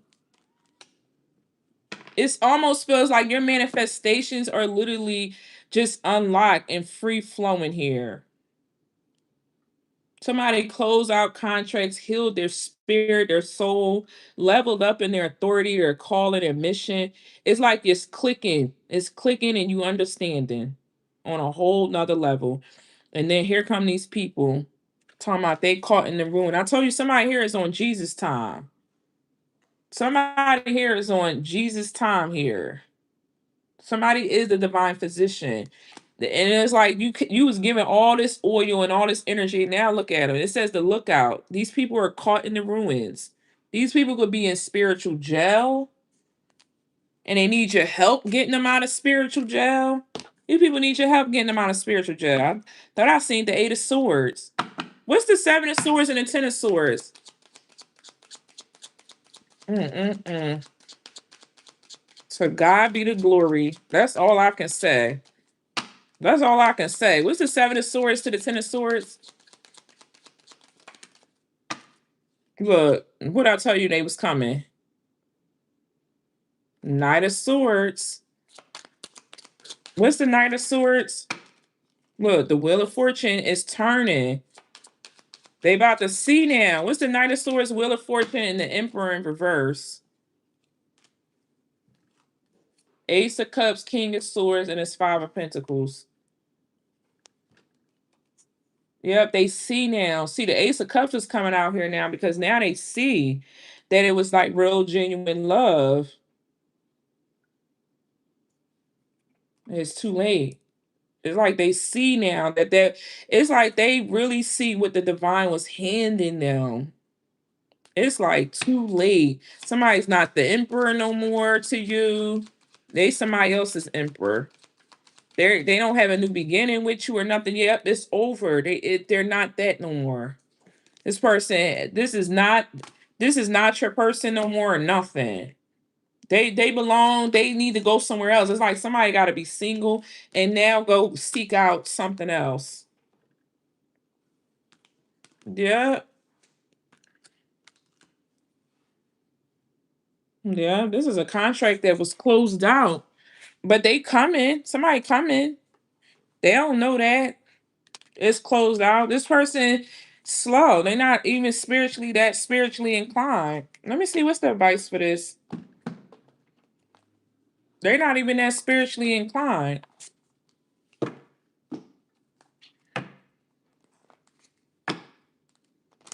Outrageously open with ease. Be outrageously open to receive something with ease. Yeah, have faith in something. I'm trying to tell y'all. You got letting go. Let it go. I'm trying to tell you, if you waiting on a past person, please do not. This past person did so much behind your back.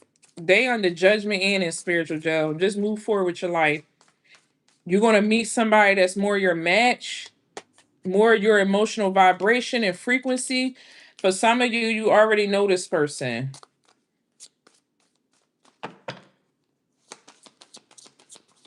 We're not on TikTok though. That's YouTube. What's the advice for this? Oh, that's too many. Sorry, y'all. Gratitude just try to come out. What's this? It came out again. Gratitude. Look, awakening. Yeah, and reframe. I got chills.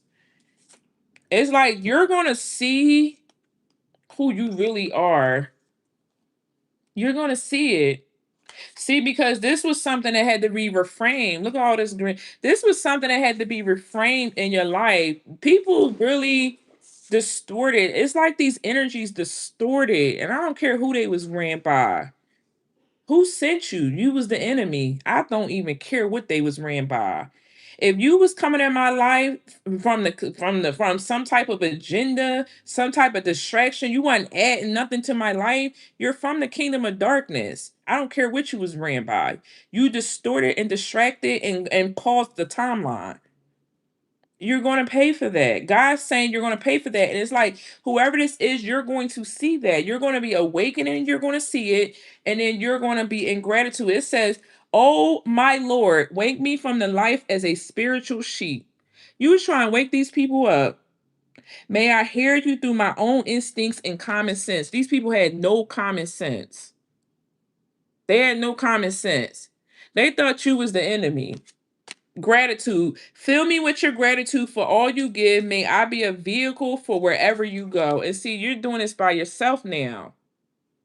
You and somebody, whoever the like you and the friends and the counterparts and whoever that's coming in your life, they're gonna see it. These people wasn't seeing anything. I'm getting like you was like this Dalai Lama energy, and this was them just sleep, sopping up your energy. That's crazy. Let me see. I think I got enough time for one more. Because I want to do something off the kipperish that I mean it's that.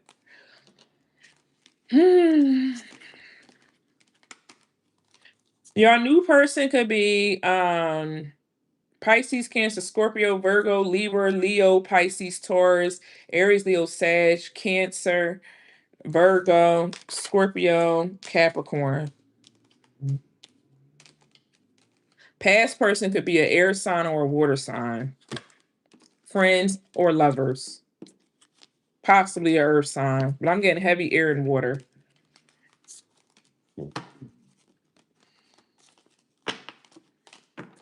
Try to play the 52 fake out on you. That was crazy. These people try to play the 52 fake out. Love begins in reverse. Look, they want to come back after you was being patient with them. It was like you was being patient with them and you realized there wasn't no love there. And you had to walk away and cut these people off. You're like, ain't no love here. Yeah, look. And I kept saying, I was like, something going to come out about the love. Like, these are life. Look at these past lives y'all shared with these people. Look, all this unrequited love. You shared past life with these people in the Atlantean timeline, the Greco-Roman timeline, and the Egyptian timeline you shared with these people. These were all love contracts you had with these people in a biblical timeline. All right, you guys. So make sure you guys check out. We're gonna do one more reading. Make sure you guys check out my spiritual gift and divination class. Is this Saturday. Friday is our free 7 steps to healing master class. It is a free class. And then July 9th starts our 6 week timeline course. Okay, that starts on July the 9th. Okay. Um yeah, so make sure you guys check out that. Make sure you guys order your spiritual DNA codes and authority key session. That is also in the bio or my link tree, or you go to my website, which is the name of my brand, sevenharmonyplays.com, and you can order that as well too. What else is going on? If you guys are wanting to come to the Miami area, you're in the Miami area, we're going to be in the Miami area August the 8th. Please let me know if you're getting a ticket for Sunday. If you're coming Saturday, that's fine. But Sunday, because I can only have 30 people at the house and I'm already halfway full. Okay. So if you're interested in coming to the Sunday event, please let me know so I can save a space or something like that. Okay. Yes, it's once a week. So we meet every week. I'm so sorry. I thought it was Wednesday, but we meet every week on Thursday. Okay. I changed it to Thursday. All right, I forgot to mention that. No, Katrina, I don't answer questions like that on here.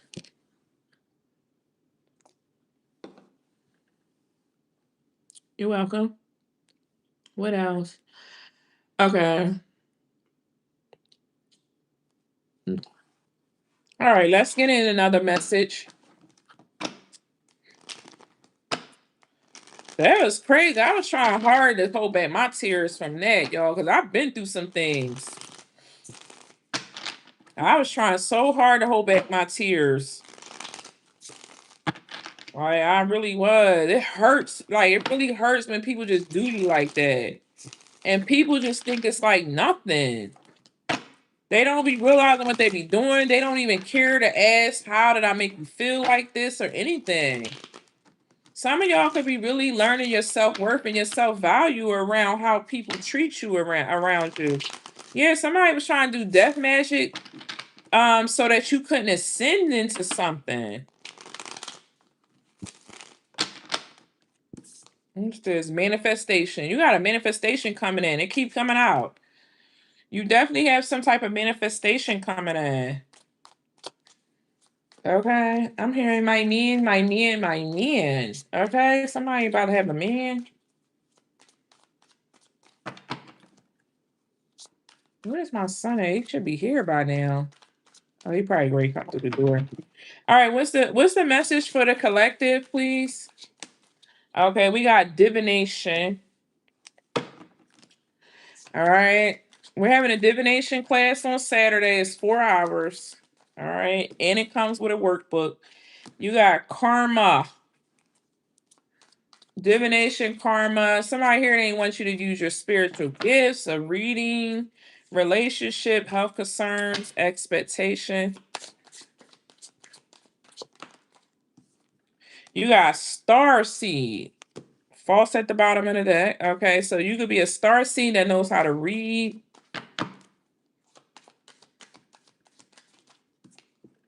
We got endings with Jezebel here. Rich guy, abuse, earth angel concern. Yeah. Somebody abused the earth angel, same thing. Because they could have been under a Jezebel spirit. This could have been somebody that was under some type of Jezebel control spirit. Maybe even Delilah spirit. We talked about that yesterday. So somebody was trying to end some type of role for a star seed. Somebody here could be jealous that you're not one. You got a priest out here. Okay, somebody could be jealous that you're a star seed and they're not. Picking that up too. Yeah, they're surprised that they're not a star seed. Okay. They're just from Earth here. You're an Earthling. What's wrong with being with Earth? From Earth. Give me one more here. What's wrong with that? You got the Ice King.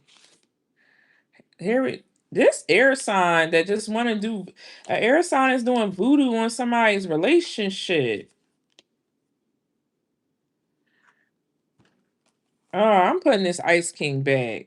Y'all need to get rid of this air sign or whoever this air energy. This could be a narcissist. If they not an air sign, they just a narcissist. All up in your energy, trying to block something. I gotta do my cord cutting. That's crazy. Yeah, this is somebody here that love themselves, ascending karmic feminine. So there's a karmic feminine energy.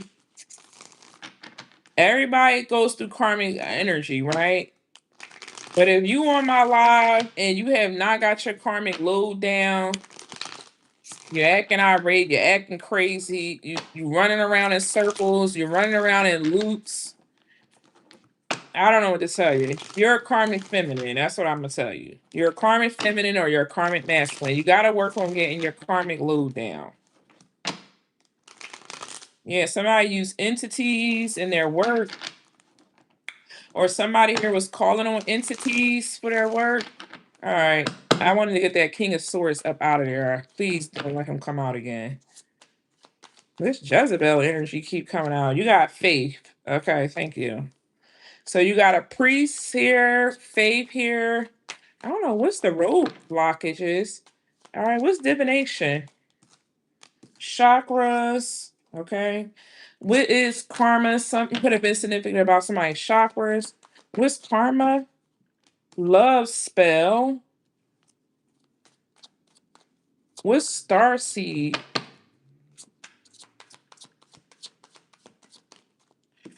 Death magic and healer again on a commitment. So somebody here was definitely trying to send death magic to a star seed. Somebody that's a healer.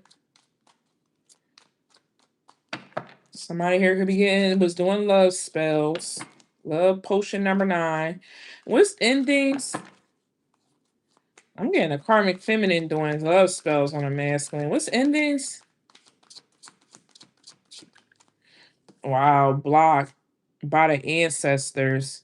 Somebody blocked by the ancestors, a family manifestation, surprise, karmic masculine manipulation.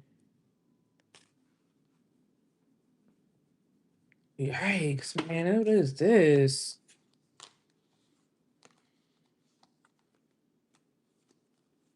What's priest? What is this? Yikes. What's priest?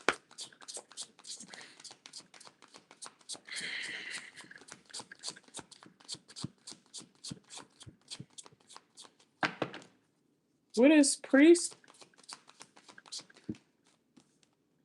The veil. So maybe you starting to see that somebody's blocked. They rose is blocked. 999 could be significant. What's faith? And you got change with I now Ice Queen coming out. Health concern, voodoo, high honor. Yeah, there's an air sign woman. Whoever this air sign woman is doing magic on somebody. I don't care what this is. Actually, I do care. What's the air sign woman doing magic? Abuse.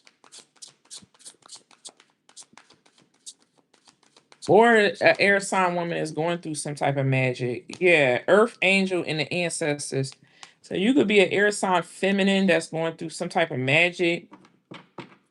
You could be up against a Delilah spirit or Jezebel spirit you're in bondage with.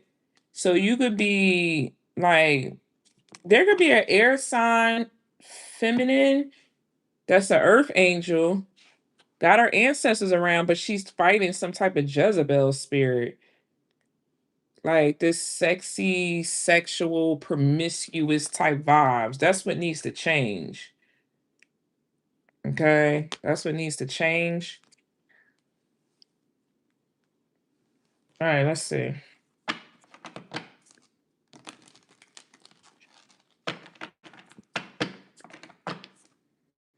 Triumphant success. Yeah. Yeah. So, I'm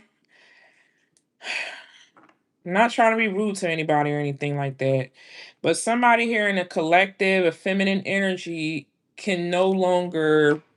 It's almost like I think I need to do a reel on this. The difference between sacred sexuality and lustful sexuality, Jezebel sexuality. There's two different ones. There's a change that needs to happen because somebody here has been operating in a Jezebel love spell type of energy, lusty and stuff. So somebody here needs to work on like their magnetism or their energy in regards to how they're like carrying themselves because they're an earth angel. Like, your titties don't need to be all out. Like, look how this girl is dressed. Like titties, everything tight. Okay. And then look at the earth angel card. This is somebody who they are on a soul level. But they're running like around like this. Okay. Duty! How was your first day? How was your first day? It was awful.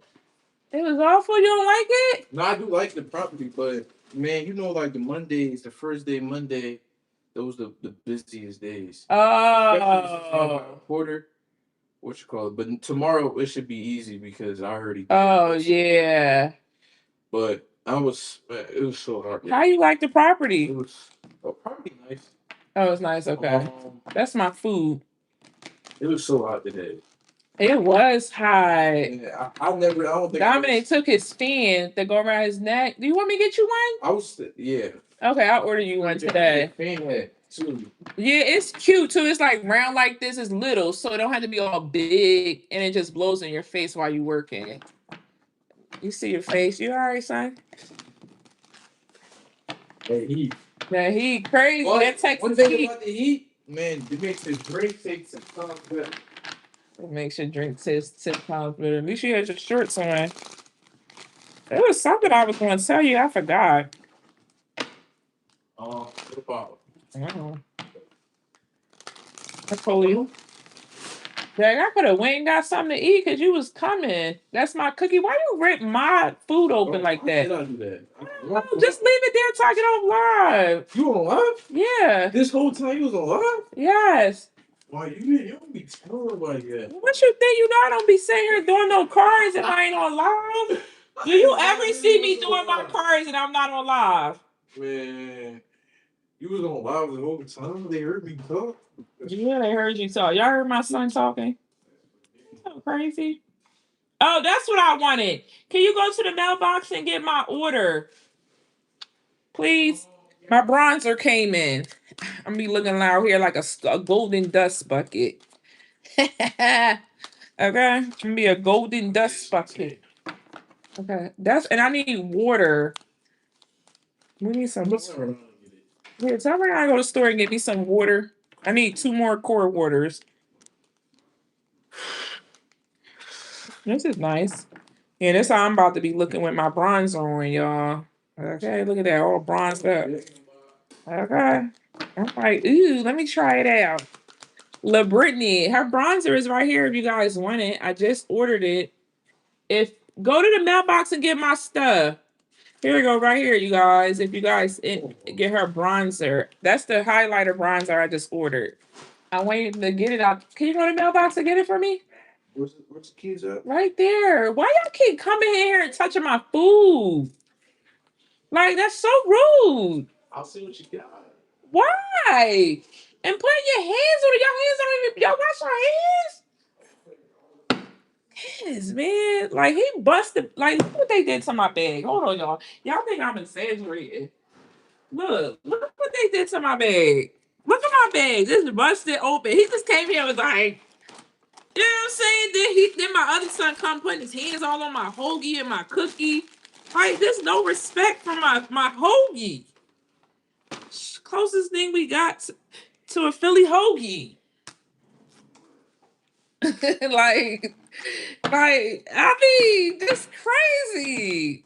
And y'all boys, I want to be washing your hands. Go get my package from the mailbox.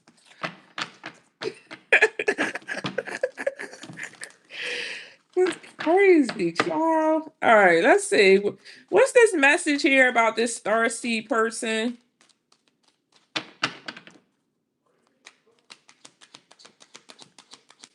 You could be wanting a man that's a man of God, you know? Oh man, material harvest.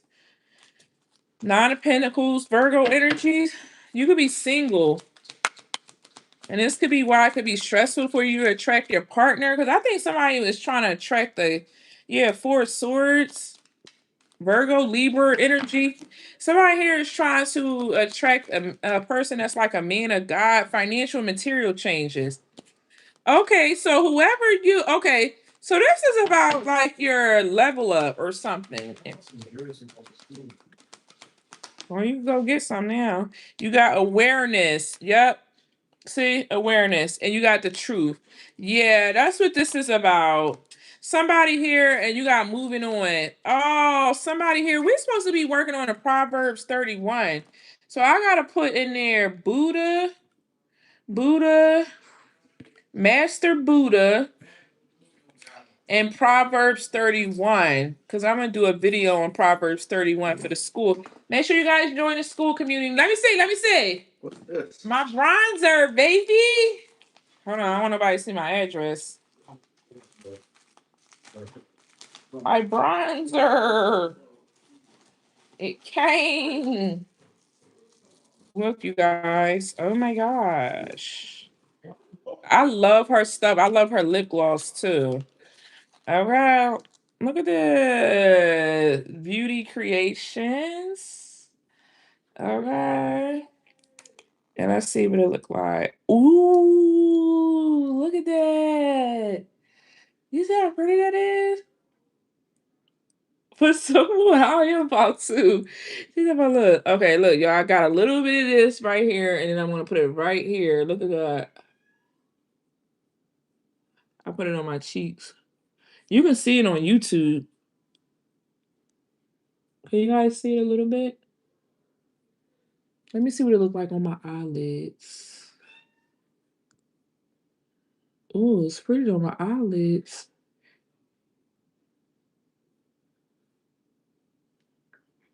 Okay. You can see the difference from this eyelid, right? Yeah, it looks yellowy. You can see it on this eyelid. Okay, that's exactly what I'm gonna be using it for. All right. I like it. I like me a good bronzer. It's soft too. It's real soft. Oh, it's big highlighter. I'm trying to put this all on my chest. I'm trying to be glistening. Okay. I'm trying to be glistening. Yeah, that's what I want to be, a golden goddess. When I go to Miami, y'all, I'm ordering my crown. Okay. Yes, I'm going to order me. I'm getting my crown. I want my jewelry up and down my arms, on my neck. I want all of the stuff on my feet. Hey, Justice. Okay, I'm getting me a golden crown. Be looking like a golden. When I tell you a golden goddess, like y'all gonna be like, Tiffany's looking like a whole golden bucket. I am. Watch. When I go to Miami, and I don't want no sweat touching me. I need the air blasting in the car, the air blasting in the hotel. Okay, you got balance and positive movement moving forward. Okay. Oh, if you guys can't make the Miami trip, you guys can do virtual tickets. Okay. Yes, I got a yellow dress too. Y'all can do virtual tickets. South Beach is a blast. Exactly. We're gonna be in more of the northern part. But yeah, I heard that. I heard South Beach. I always go in north. The trip is the weekend, but you could come just for Saturday. You don't have to come Saturday and Sunday. So you can just do Saturday. Okay. So if you do a virtual ticket, you'll get access to the 4 hours on Saturday. Nine of Wands and a Temperance. Okay. And then you got the Wheel of Fortune. Somebody taking action towards you. Could be a Sagittarius. And you got the Two of Cups. Yeah, balance is out here. I think that's the Hangman, I think. Could be a Pisces.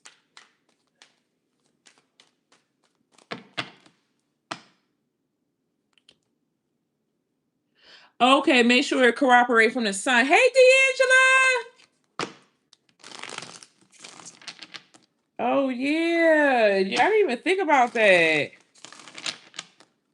Well, I don't think we're going to be in the sun because, okay, what's your question, Bougie? What is it pertaining to? Because, like, okay, so the venue is all windows. So it's going to be a lot of light coming in and you'll see right onto the ocean. It like backs up onto the ocean. So we'll be inside, we'll see out on the ocean. And then Sunday, the mansion party is more, it's on the water too. So that house is on the water. And she called me about her house. She was like, "What you gonna be doing? How many people?" I'm like, "I'm doing a spiritual event. We ain't gonna be drinking and partying. Like, we gonna make sure we take care of your property." She was so sweet. Okay. But yeah, Sunday is my birthday. So we're doing like a mastermind circle group on Sunday. And then Queen of Wands, Ace of Wands. And then I don't know, I think I want to travel and do these. How can I get more information? On my website, seventhharmonyplace.com, and then you go under events. Go under events and everything that you need is right there. Okay? If you want to go on Eventbrite, you can go on there as well too. Okay. I feel like somebody is attracting somebody here in their life. You prayed or asked for a God fearing man or something. You could be attracting a priest in here as well too. Somebody could be like a pastor or a preacher. What's this energy here, please? Look, King of Cups, King of Cups, King of Pentacles. I feel like with the Taurus energy, Cancer energy, Virgo energy. Look at this. Queen of Pentacles with the Sun card. Yeah. Somebody here could be ending something with somebody. I'm hearing that song. Somebody loves you, baby. Oh, oh, oh. Somebody loves you, baby. I'm hearing that song. I need something to drink. Who sing that? Anita Baker? No. No. Is it Anita Baker that sings that? I know y'all know up in the chat. What's the King of Cups, King of Pentacles? Oh, Patti LaBelle. Patti LaBelle. Look, the Seven of Pentacles, the Eight of Pentacles, Seven of Swords, the Lovers, the Fool. Somebody trying to strategize how to come towards you, though. Are you a hard-nosed person? Knight of Cups. Yeah. You hard-nosed. You kind of hard-nosed. You somebody run a tight shit. Somebody's scared. Somebody trying to strategize how to come towards your hard-nosed self. That could be this Jezebel energy you need to get out of. Somebody need to get rid of this Jezebel energy. What's this Jezebel energy? Clarify Jezzy out here. Somebody in the Jezzy energy. The Emperor. Oh, you and your masculine energy. What's the Jezebel with the Emperor? Yeah, look. 10 of Wands to the Empress. Yeah, you need to get in your feminine side. And stop trying to control everything. Okay? You be trying to control everything. You in the Jezzy energy.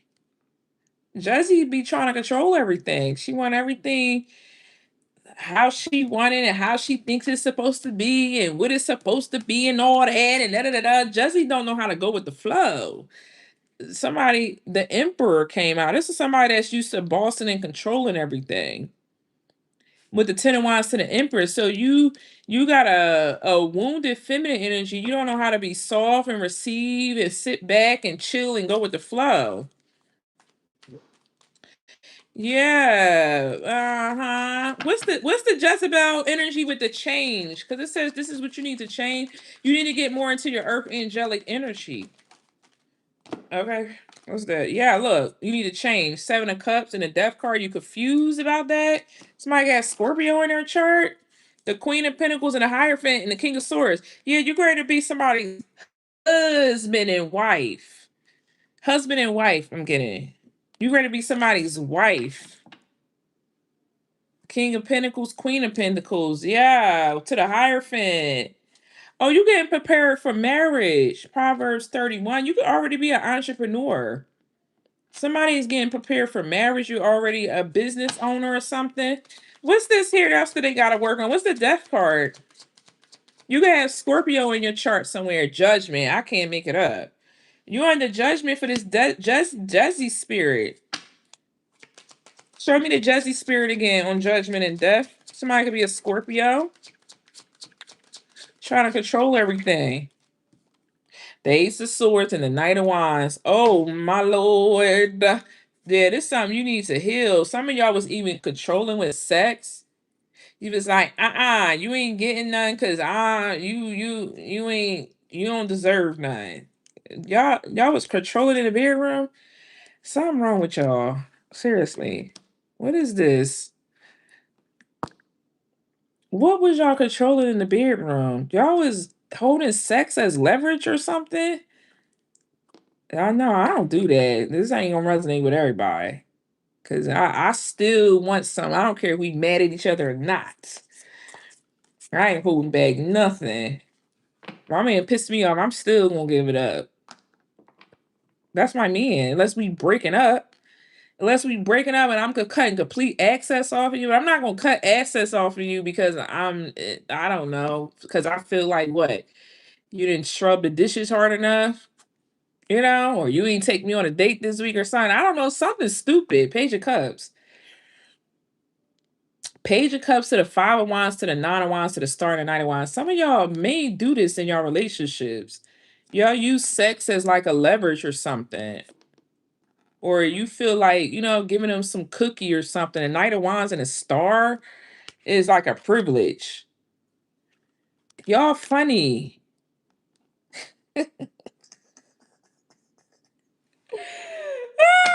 Lord, y'all funny.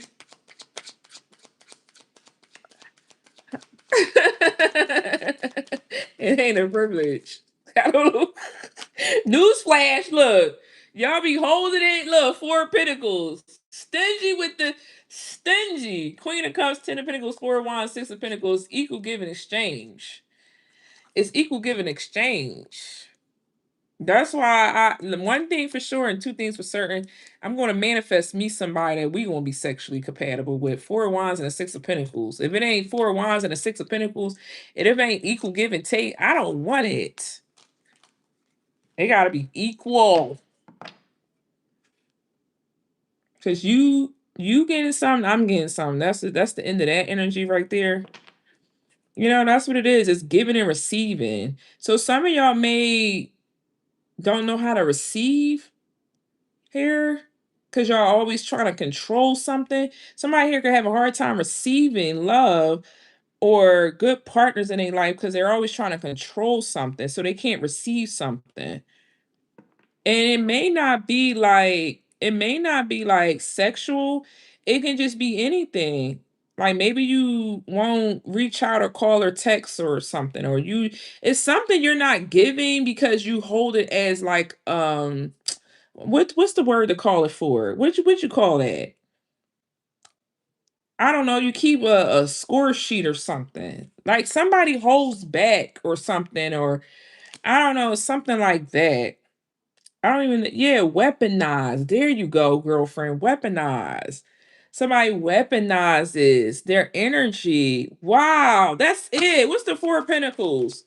That's the Jezebel energy. That's exactly what it is. Somebody could be wondering where their partner is coming in, or you're in a relationship. You're a Knight of Cups. Knight of Cups. What's the Knight of Cups to the Four of Pentacles? And the Hangman and the Knight of Pentacles. Oh, so you get people that come towards you, but then it stalls out. Then it moves slow. So you attract people because you coming out as a straight Queen of Pentacles. So somebody is wife material off the rip. Somebody could see that. But then your connections stall out. It go from Knight of Cups, Hangman to the Knight of Pentacles because of whatever this energy is. Chariot, Cancer, King of Wands. Somebody could be like a earth, water, fire, or something. I don't know. Cancer, Chariot. What's this here? What's the Knight of Pentacles, Knight of Cups, Hangman? Yeah, look, then the Knight of Swords, and then the Knight of Swords, then the King of Swords, then the Eight of Swords to the Devil, Six of Cups. Oh, so this is how you was attracting narcissistic, demonic. You was attracting demonic, narcissistic men because of this. Oh, you was attracting your own darn kind. Oh my God. So you was a Jezzy and you was attracting the Jezzies. Yeah. You was once, or somebody here may be healing from the Jezebel spirit or something. Or the Jezebel spirit got on you because you was dealing with one in the past, or a narcissistic, a demon narcissist or something. Something like that. But I'm getting like you was attracting what you were. That's what I'm getting. So if you was controlling, like you gotta understand, and this is where the healing coming at, and this is where healing and accountability coming at. You are what you attract. So if you attracted somebody like this into your life, that what does that say about you? If you attracted a crazy, narcissistic, demonic, Eight of Swords bonded to, this is somebody completely bonded. Yeah, nobody don't want to admit that part, right? Completely binded to their own demons. This is what you attract into your life. What does that says about the energy that you was in? That's how I know somebody was in here. Somebody in here was either in the Jezebel spirit. You're still dealing with this energy, and you need to clear it all because God is trying to send you somebody. And God don't condemn us for this kind of stuff, right? It's all about repentance and correction and healing. And it's like God trying to send in your person, your emperor, King of Pentacles, Queen of Pentacles, Hierophant. But not in this energy, he not sending it. So somebody here attracts people because you got all these knights, Knight of Pentacles, Knight of Swords, Knight of Cups, and then it gets stalled out with the Hangman. Who's this kid? What's this energy here? Look at it. This is something that they're trying to get you to see something about your past connections of the people that why you attracted the people that you attracted. And I'm getting it's because you was in this masculine energy of trying to control everything. Sometimes masculine energy is not always I'm wearing the pants in a relationship. Sometimes the masculine energy is quiet by through control and manipulation. And that's what I think somebody was doing, weaponizing their sexual energy. They was weaponizing their love. Oh, I'm mad at them, so I'm not gonna speak to them today. I can't do that. Okay, I just can't. I was mad at my man earlier because he what did he do? He's like, this is how I feel about this. And he just shut the door. I'm like, why you shut the door? You know? I was mad, but I was mad for 5 seconds. I can't hold grudges and be mad at somebody for long. I said, give me a kiss because you hurt my feelings. And he gave me a kiss. Like, I don't know. I just feel like I just can't be mad at somebody for so long. Okay. So somebody here holds grudges or something or do something. You weaponize something, either your kitty cat or your emotions in the relationship. Okay. You tick for tack or something. I don't know. What's this King of Swords, Eight of Swords, Devil? Why they attracted this person? The Six of Cups came out again. So this is definitely something that you need to work on. This is definitely something you need to work on from your past. Yeah, you can't even go silent. My face changed. I'm still a sweetheart, but my face so special to change. And he'd be like, "Why your face is dry?" And I was just like, "Cause you hurt my feelings." Look, the Tower card. Uh-huh. Look, you about to get some new wanga thing, and it's good too. This some good wanga thing coming in. You got some good wanga thing justice coming in. This Nine of Cups with the Ace of Wands, child. You got some good wanga thing coming in. And God said you can't be playing games with this person. What's the Ace of Wands and the Nine of Cups? So yeah, look, you can't be playing games with this one. Page of Pentacles to the Ace of Cups. Look, you ain't gonna be able to breadcrumb this one. Somebody used to breadcrumbing the people that they date or partners or something. Like you could be a woman that's like you don't understand humble and humility or something when it comes to relationships or something. Like, I feel like to be soft and be feminine is to understand humility and to be humble. It's not because I look at myself beneath my partner, the emperor, because I look at her as side by side. Like we'll equal side by side. You walk next to me, I walk next to you. Okay. We oil each other's thrones. But I want to be feminine. I want to be soft. I want to surrender into my man like that. Like so I like to be vulnerable, soft, humble. Okay, I understand humility and stuff like that. Like I don't know. It's just something like that. Like somebody's like, mm, I'm wait till they reach out. I'm wait till they invite me to do this or chase me and do that or something. Somebody's like cocky or something.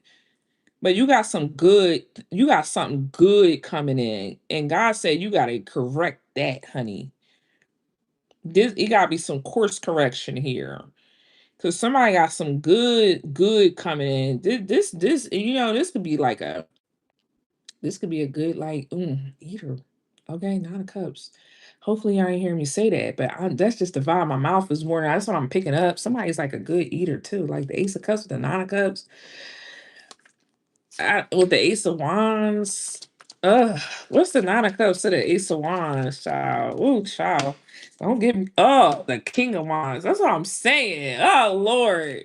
Somebody about that action with the lovers. This what y'all asked for. Look, this what you asked for.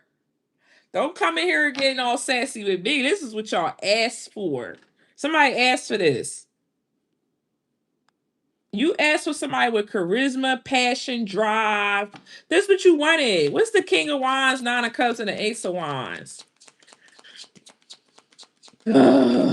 Look, the World card. I'm trying to tell you, if you don't get this together, this cycle gonna be closed out as fast as it come in. Why? Why is it gonna be closed out? What's the King of Wands in the World to the Ace of Wands and the Nine of Cups? Look, something gonna be closed out. I'm cracking up. The Page of Swords, because somebody gonna see. Somebody gonna see you. Yeah, look, the Two of Pentacles, Nine of Pentacles, and the Nine of Swords, the Ace of Cups. So you're gonna be running around acting tough and independent. Somebody gonna see you in this masculine energy. Oh man, what's the Page of Swords? Somebody like a real feminine woman. That's what this is. What's the Yeah, look, Queen of Wands and a High Priestess. Somebody likes a real feminine woman. What's the Page of Swords to the Seven of Wands and the Three of Wands? Yeah. hmm Like this is only for like I'm speaking to the ladies that are single or you're currently dating someone, but I'm really getting single. Like I don't feel like you're ready for this. Like this is something feels like you're not ready for this, and it's gonna come in. Make sure you guys get my free ebook, Dating to Partnership. I ain't got no spray. They always take the spray. But dating to partnership, you guys. But this is like um what was I about to say? This great to come in or something, or something. Something great come in. But God wants you to do like this final hoorah or check or something. Let's get some advice and then I'm gonna getting on papa here. Instagram, I can't see. I also watch for being put in the parental role too. Oh yeah, I don't be wanting to be in no role but Tiffany's role. Yeah, you got divine. Look what did I say? Humility. Humility and divine abundance. Because I'm trying to tell you, some type of relationship is abundant. But look, I split the deck. Somebody has to free themselves from whatever this is. Somebody need to go study humility and all that. Look, allow me, the divine, to always accept the right assistance. I welcome your help in every way and delight in receiving it. See, you have a hard time receiving something. Didn't I say that? I said that up here. Somebody here has a hard time receiving something. You could be somebody that don't even receive like when you're intimate with somebody. Cause you're you're in your masculine energy or something. Yeah, you gotta detach from your masculine energy.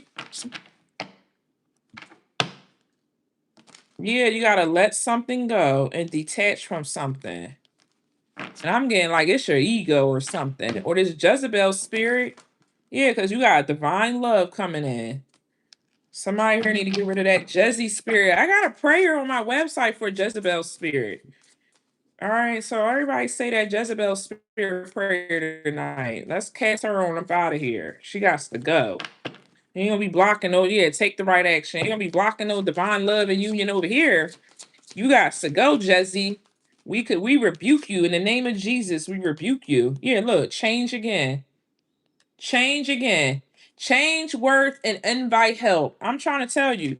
And we got that card right here with the Jesse spirit. Look, when the Jezzy spirit came out, change in Jezzy. Yep. Yeah, you have been worthy to belong to love all along without any need to improve. In fact, you are love itself. So, what are you trying to change? What are you trying to do? When the eagle finally sees the uttering madness of trying to control everything, you come to a sacred crossroad in her own evolution. You see that? Trying to control everything. Okay. Y'all see that right there? Okay. You see that right there? Trying to control everything. Invite the divine to pursue you. Seriously, just say, I'm finally ready, God. Pursue me. I'm trying to tell you, somebody here need to invite God more into their life and get rid of and cast this Jesse spirit. It's going to take you reviewing, look, intuition and freedom. Somebody here may need to like heal from something from the past, because I'm getting you is with these narcissistic dark lovers, like these men from your past that was always in their shadow. Yeah, true offering. You gotta let something go. You may even had a cord connected to a partner that had like a dark cord attachment. You could have been connected to them. Give me one more. Yeah, you got sanctity and divine flow, sacrifice, companionship. I'm trying to tell you,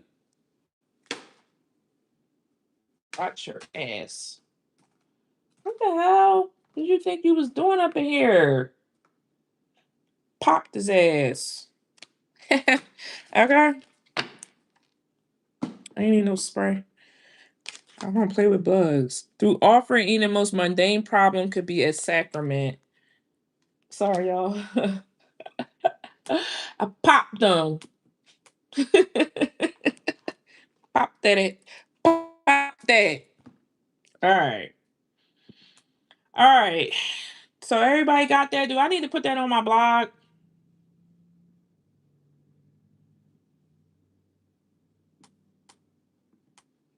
Do I need to put that on my blog?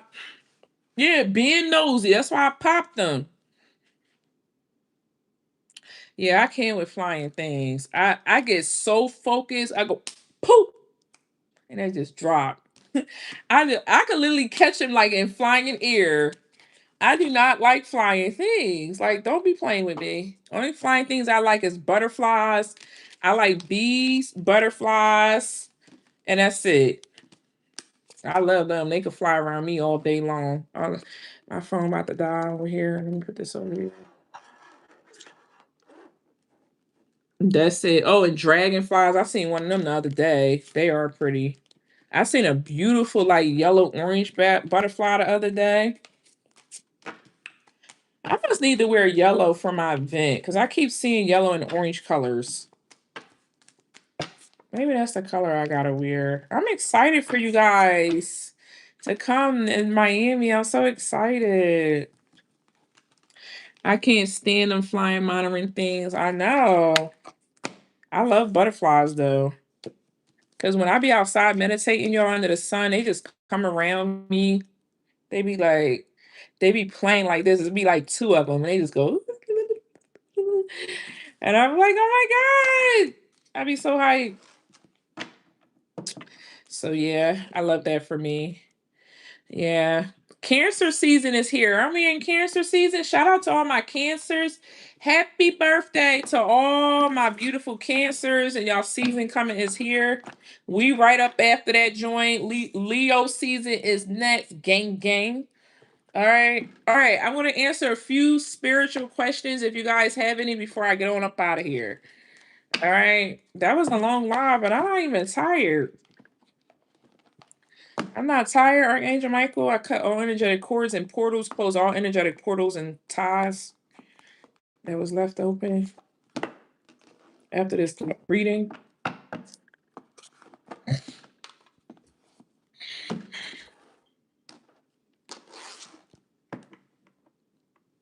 Which is spirit team trying to tell you I wasn't tapping into nobody's energy. I was doing like spiritual questions. Like if you got questions about spirituality, you know how to connect them with your team?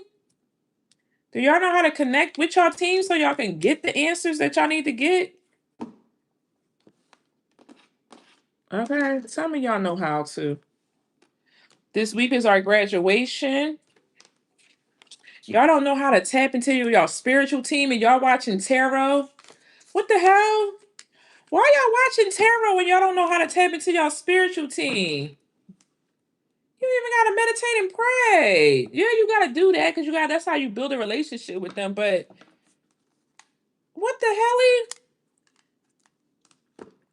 That's dangerous.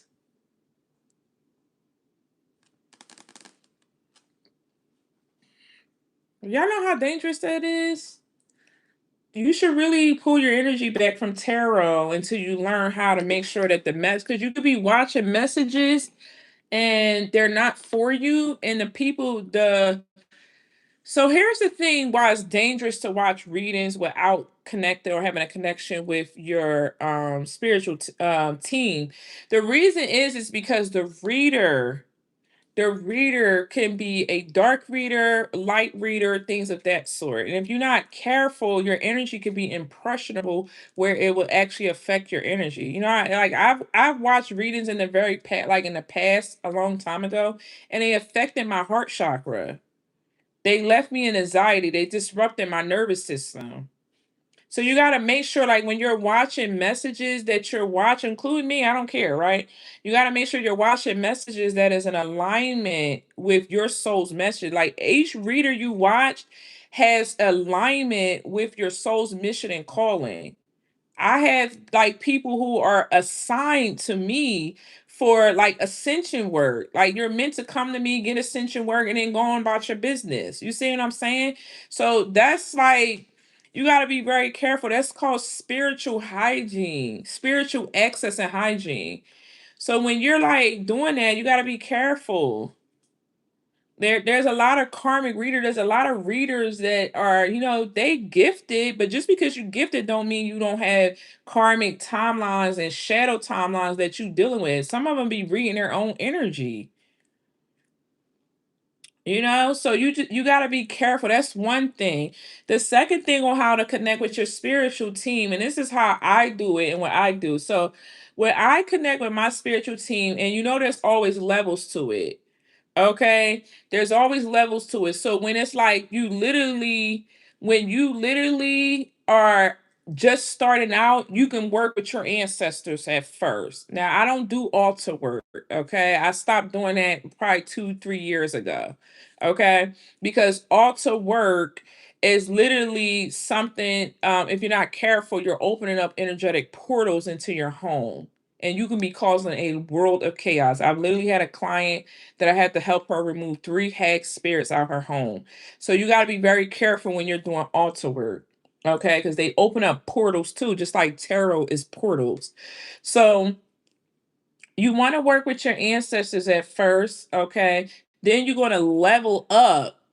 You're going to level altar workers. You got an altar with the 4 elements on it. You got fire, air, water, earth on your altar. You got your ancestor pictures on it. You feed ancestors and all of that. You got to know who you feeding. You got to know what energies you're dealing with. And if you are somebody that don't even connected to your spiritual team, you shouldn't even be playing around with that. So the first thing that I would suggest before you get into an altar work is first developing a connection and a relationship with God.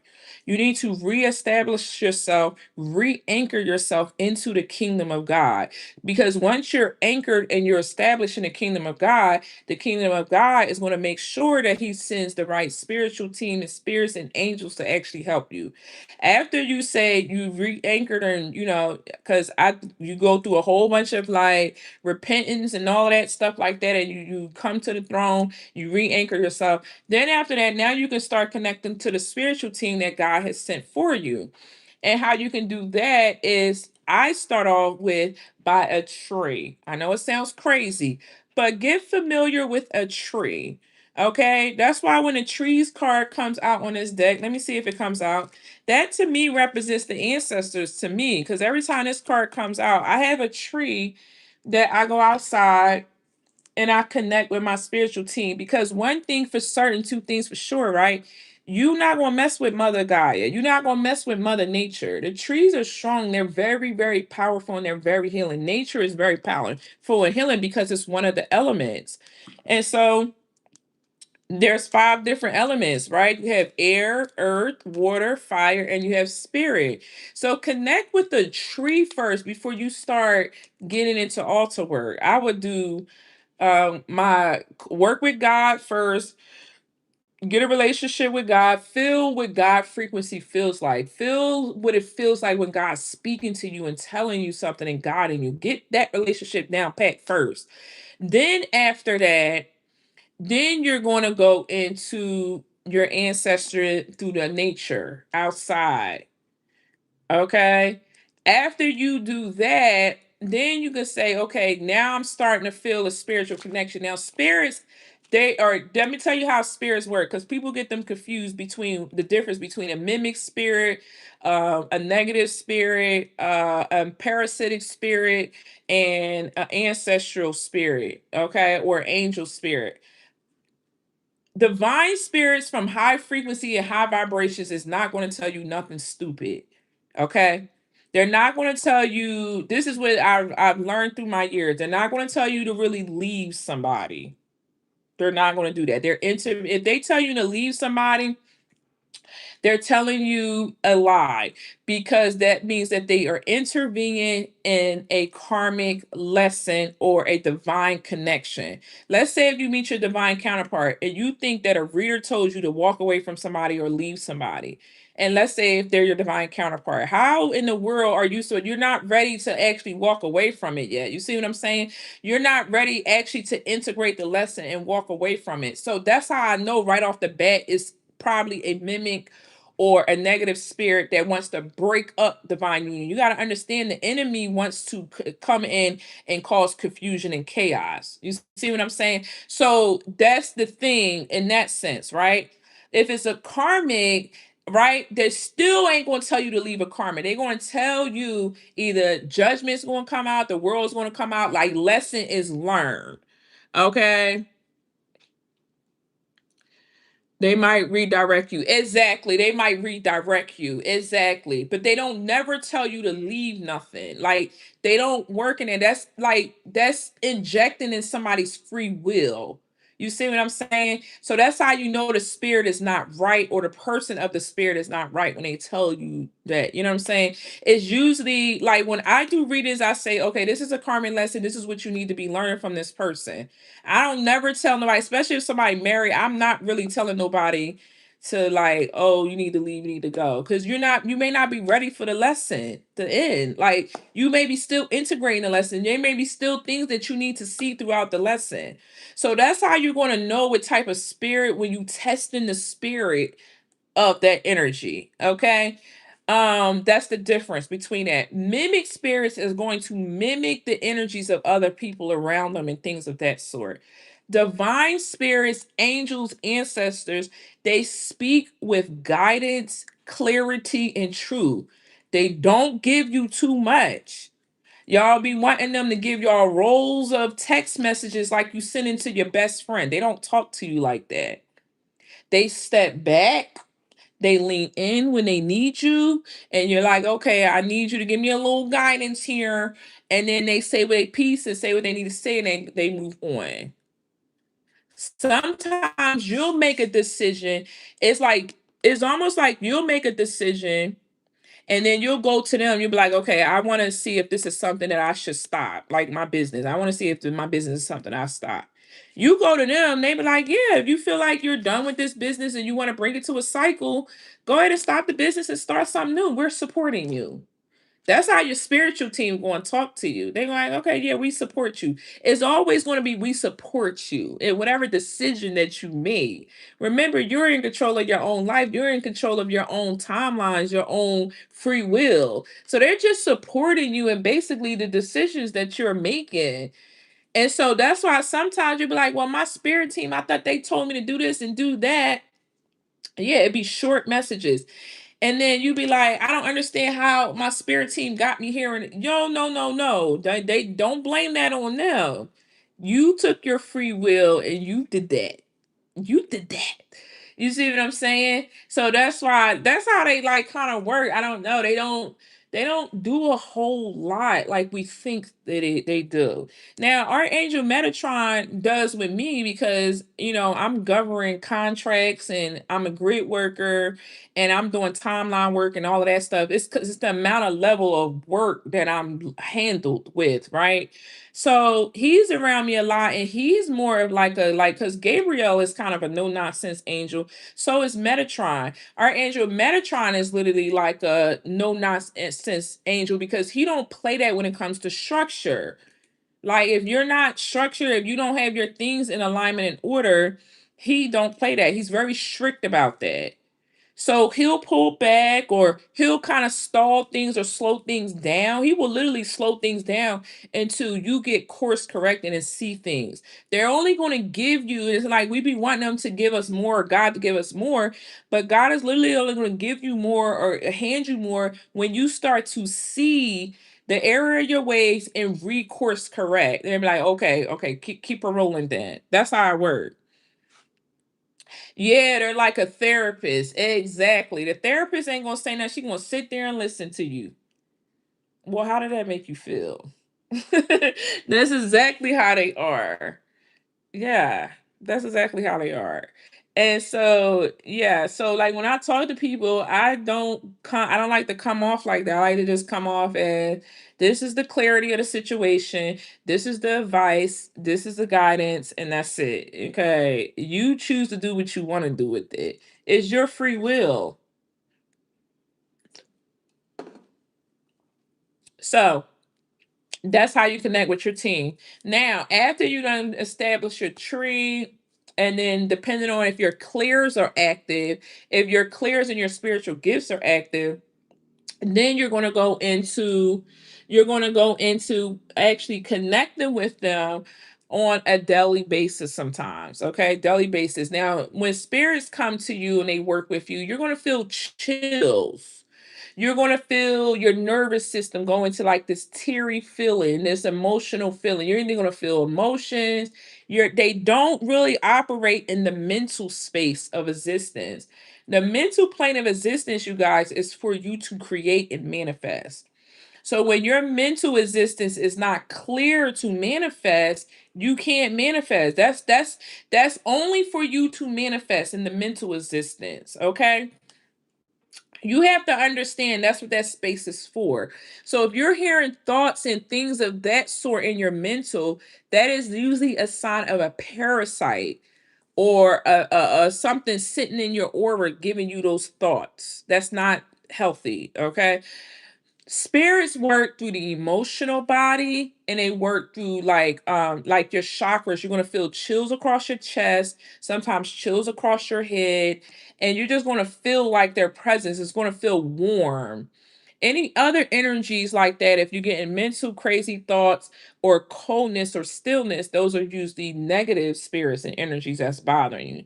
And usually those are parasitic energies because you will get parasites in certain chakras and things of that sort. Yeah, you get chills. Like when you listening to that bomb gospel song, I love me a good bomb gospel song.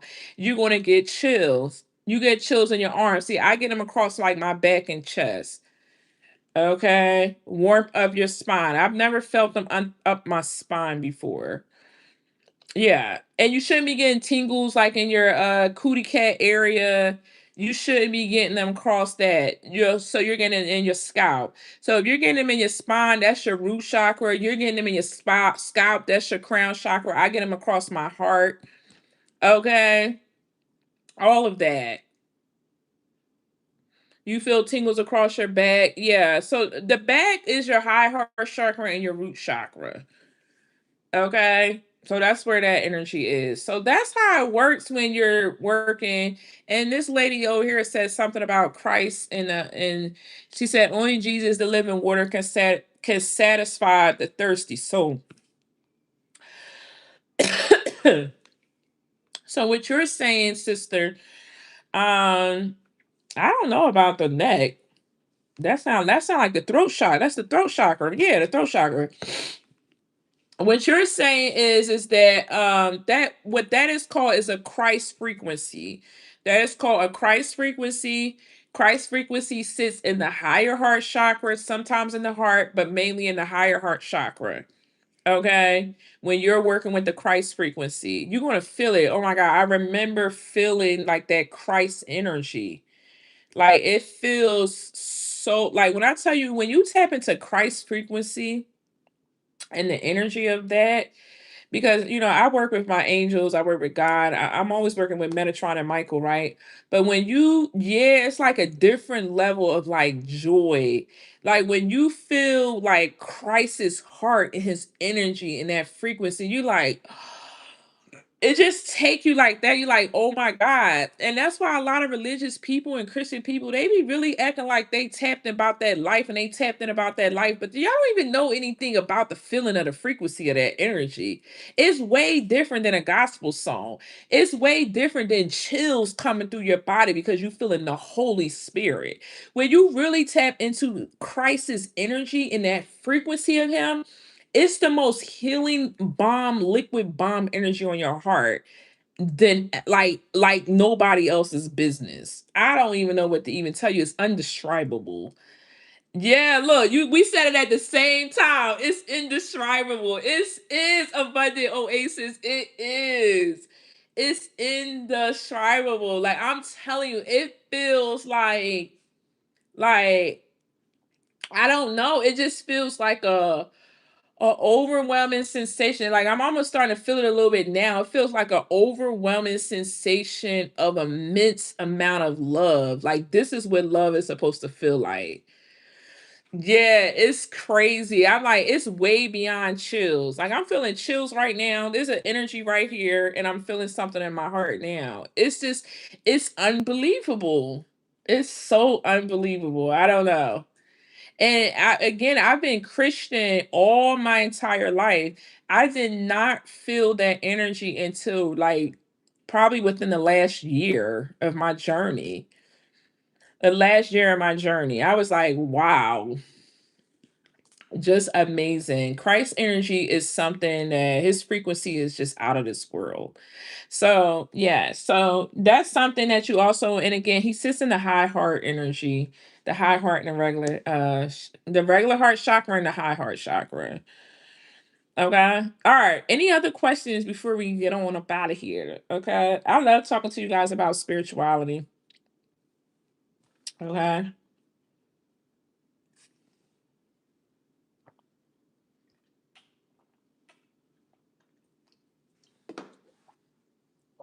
You're welcome. You guys welcome.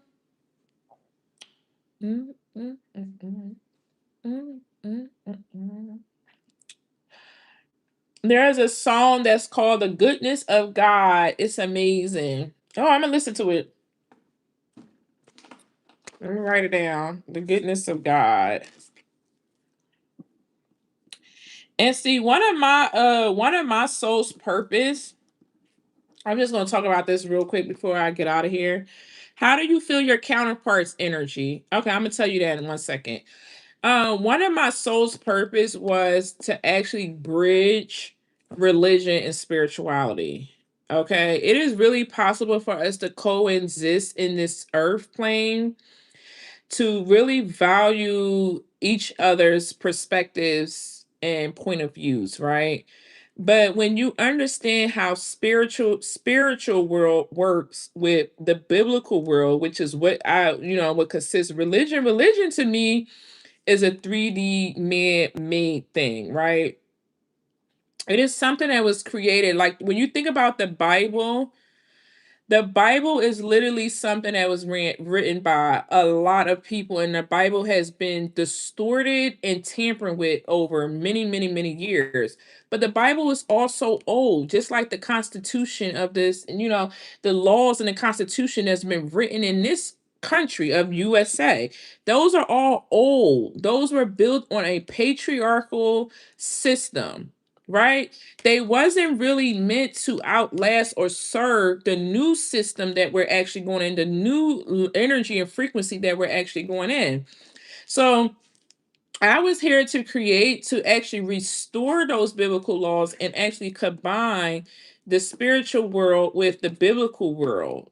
Because remember, religion is man made. So I'm not here to operate on man's perspective or their idea of things or things of that sort.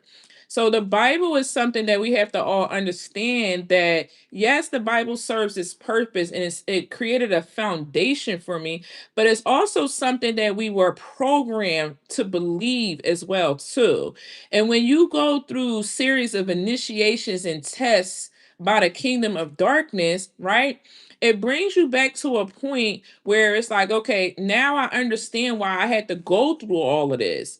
Because what they don't teach you in religion is the kingdom of darkness. They don't teach you how to master and govern your energy. They don't teach you what you really be up against when it comes to spiritual warfare. Now they want to try to do it because now a lot of religious leaders are implementing spirituality into their teachings. Now they're doing it, right? After they done led everybody astray for the longest. They done led everybody astray to the for the longest, just out here. You know what I'm saying? We could have been out of a lot of spiritual war. Our ancestors could have been really free from a lot of trauma had we had not led them astray for so long. But now everybody wants to like come and, get it together, right?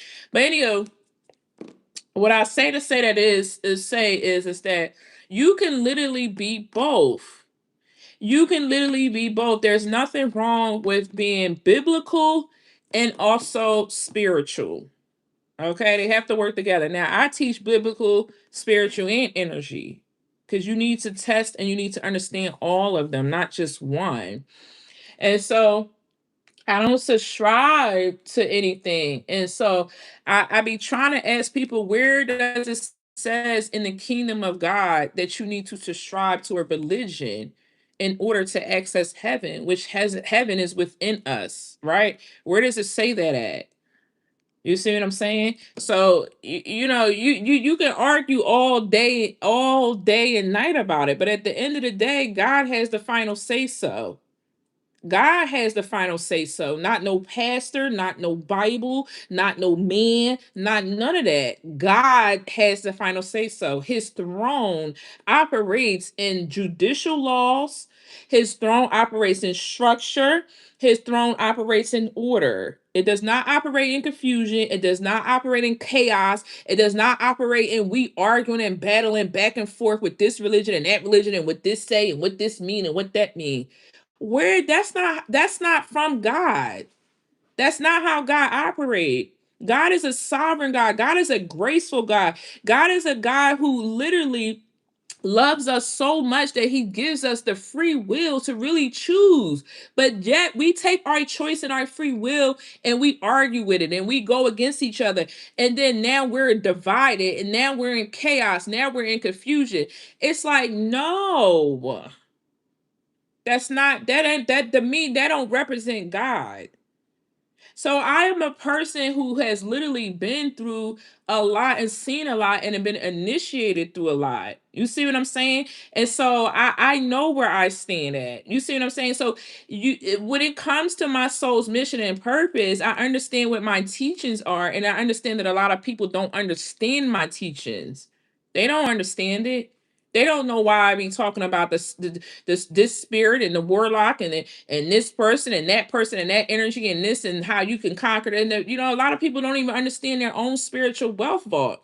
But like I said, if we had been taught this 400 years ago, you see what I'm saying? We would have been a lot further because wisdom and education is wealth.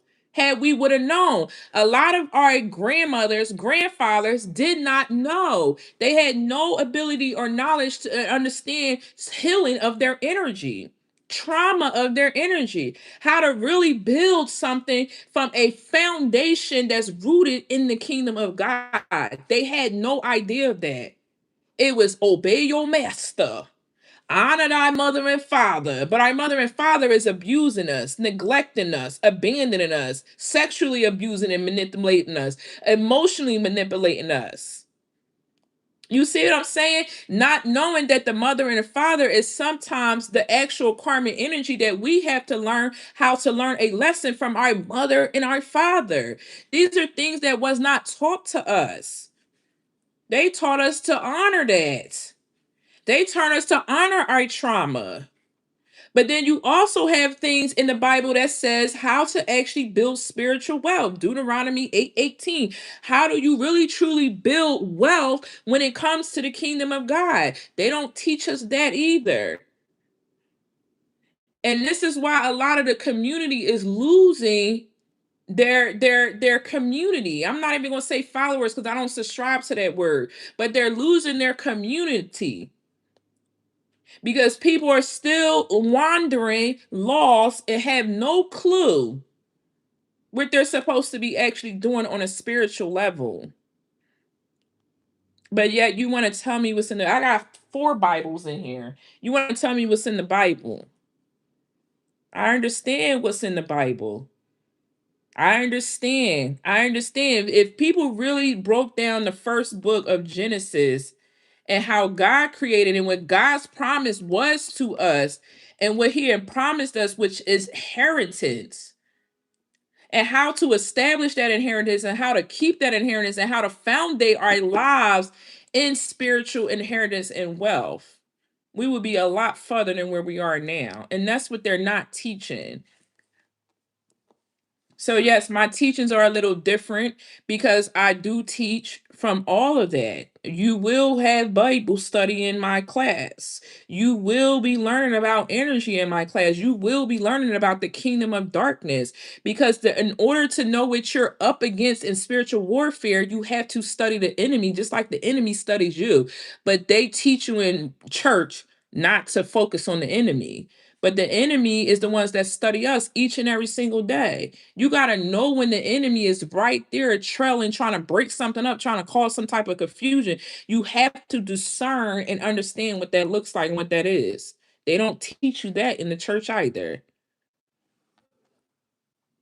So that is my thing. I forgot what the other question. The other question was with the other sister. She asked me about, oh, how do you know who's your divine counterpart? That was the other question. Okay. Yes, he should always be in you, the center of you. Okay. How do you know who is your divine counterpart? Okay. Now, this is a good question. The only way you're going to know who's your actual divine counterpart is when you have literally did some level of healing and you're making choices and decisions based on a new version of yourself. The old version of yourself is going to still attract older partners, right? Karmic partners. So some of the signs that I feel like how you can tell like if they're your partner is your nervous system is going to react to them. Your nervous system is going to react to them. They are going to trigger you, but in a good way. Okay, because there may be some things that you have to like, and the triggering is in a good way because you have to understand that when you've been through trauma in the past and you've been through all toxic relationship or you've never been in a relationship that really actually was pure unconditional love and you meet a person that brings you that's from the kingdom of God and not the kingdom of darkness, because a lot of y'all exes is from the kingdom of darkness. They was sent by the enemy, right, to distract you on your path, to cause you confusion, to delay your timelines, to block your gifts, to do all of that and your purpose here. Okay, so when you finally get somebody that's of God, of the kingdom, right? They don't always necessarily come perfectly packaged. These are people that you will overlook. Just like somebody overlooked you, this is the energy that you could possibly overlook because you are used to something that is chaotic and crazy and intense from the past. So when you meet this person, your nervous system is going to go through, it's going to let you know, it's going to go through like a jolt in a sense where it's going to feel calm. You're not, I'm telling you right now, if you meet your counterpart, there shouldn't be no sexual energy that you should be feeling. You don't feel sexual energy. You feel an emotional calmness. You feel an emotional peace. You feel an emotional safety net. Like when you, as soon as you meet them right off the bat, that's why there's such thing as love at first sight. You don't feel the sexual energy, you don't feel the intensity. They're not rushing you. It's more like of a calm peace. We just kind of vibe and get each other. Now, when you think about the people that you met in the past, they were sexual, they were intense, they was like, you know what I'm saying? You may have been flirty, lustful, and all that when you met these people in the past. When you meet your counterpart, it don't work like that because your divine counterpart is sent from God. And God's not going to send you no lust. He's not going to send you no temptation. He's not going to send you nobody that's going to dysregulate you and disrupt you. Now, this was very triggering for me in the beginning of my connection. I'm going almost a year into my divine counterpart, and we're still not in union yet. You see what I'm saying? We're not even in union yet. That's how slow burn it has been because a relationship has been built on a foundation of us getting to know each other. A lot of us want a person to meet them. We want them to hurry up and say, what are we? Are we committed? Are we doing this? What we're doing here? How we doing this? And all of that. Yes, you can have more than one. You know, they're asking, you want all of these stipulations, but that's a form of control. What I was telling you before with the Jezebel spirit. You get in a relationship, and if your mind start going to spiral into all of these different things, that's a form of a Jezebel energy or spirit, or a Delilah spirit, where you're controlling something in order to get something. So you have to kind of check your energy when you're meeting divine counterparts because they are very different. And a lot of you have been doing the healing work, and that's what you should be attracted into your life. Okay? That's what you should be attracting to your life. So it comes with a little bit of peace. I got triggered. I told you guys I got triggered really bad in the beginning. I was not used to it. I was used to attracting men that was on my wounds and traumatic self from my past. So I would attract men that was emotionally codependent on me. I would attract men that was in a patriarchal old society and system.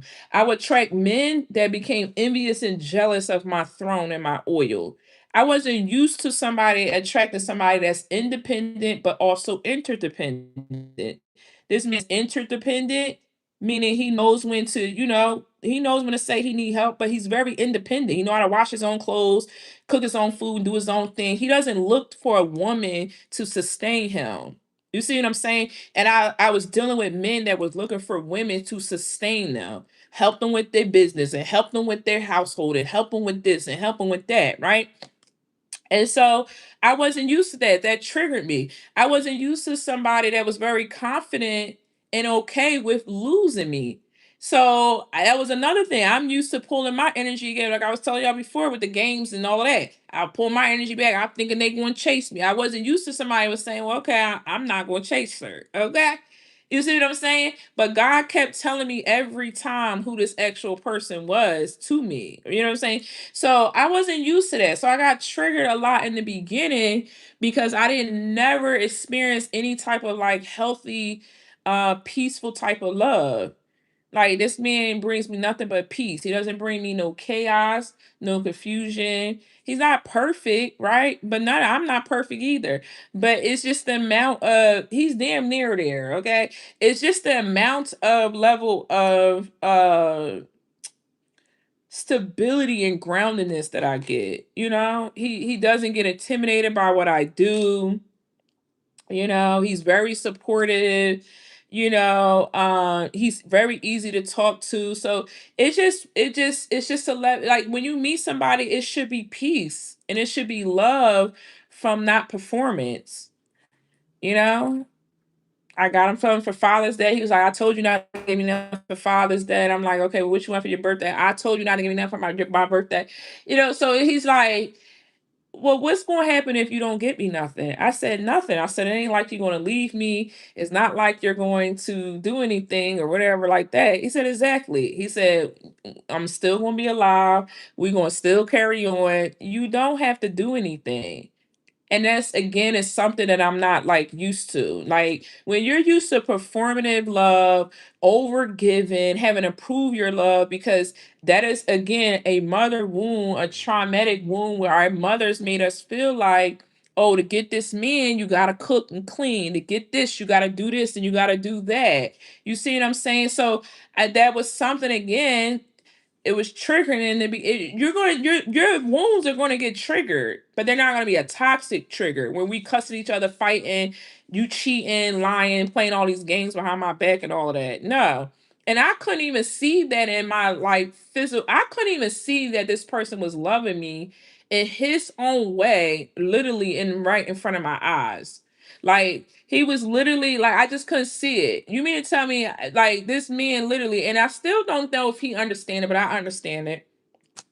He gives me access to his energy, access to his home, right? Access to his space, his mind, his emotions. He's emotionally consistent and available.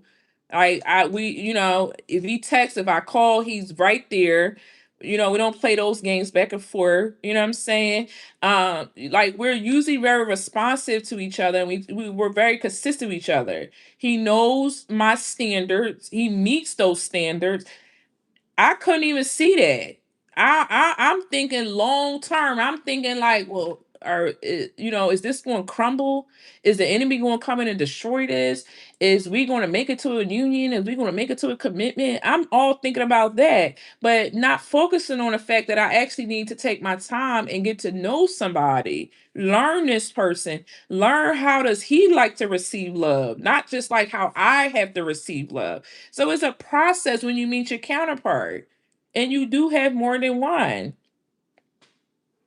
So yeah, that's how you're gonna know. You just gonna take your time and you're gonna like take your time, be present and go day by day. Don't think about your past and bring that in this situation, and don't think about the future because God is still building that future.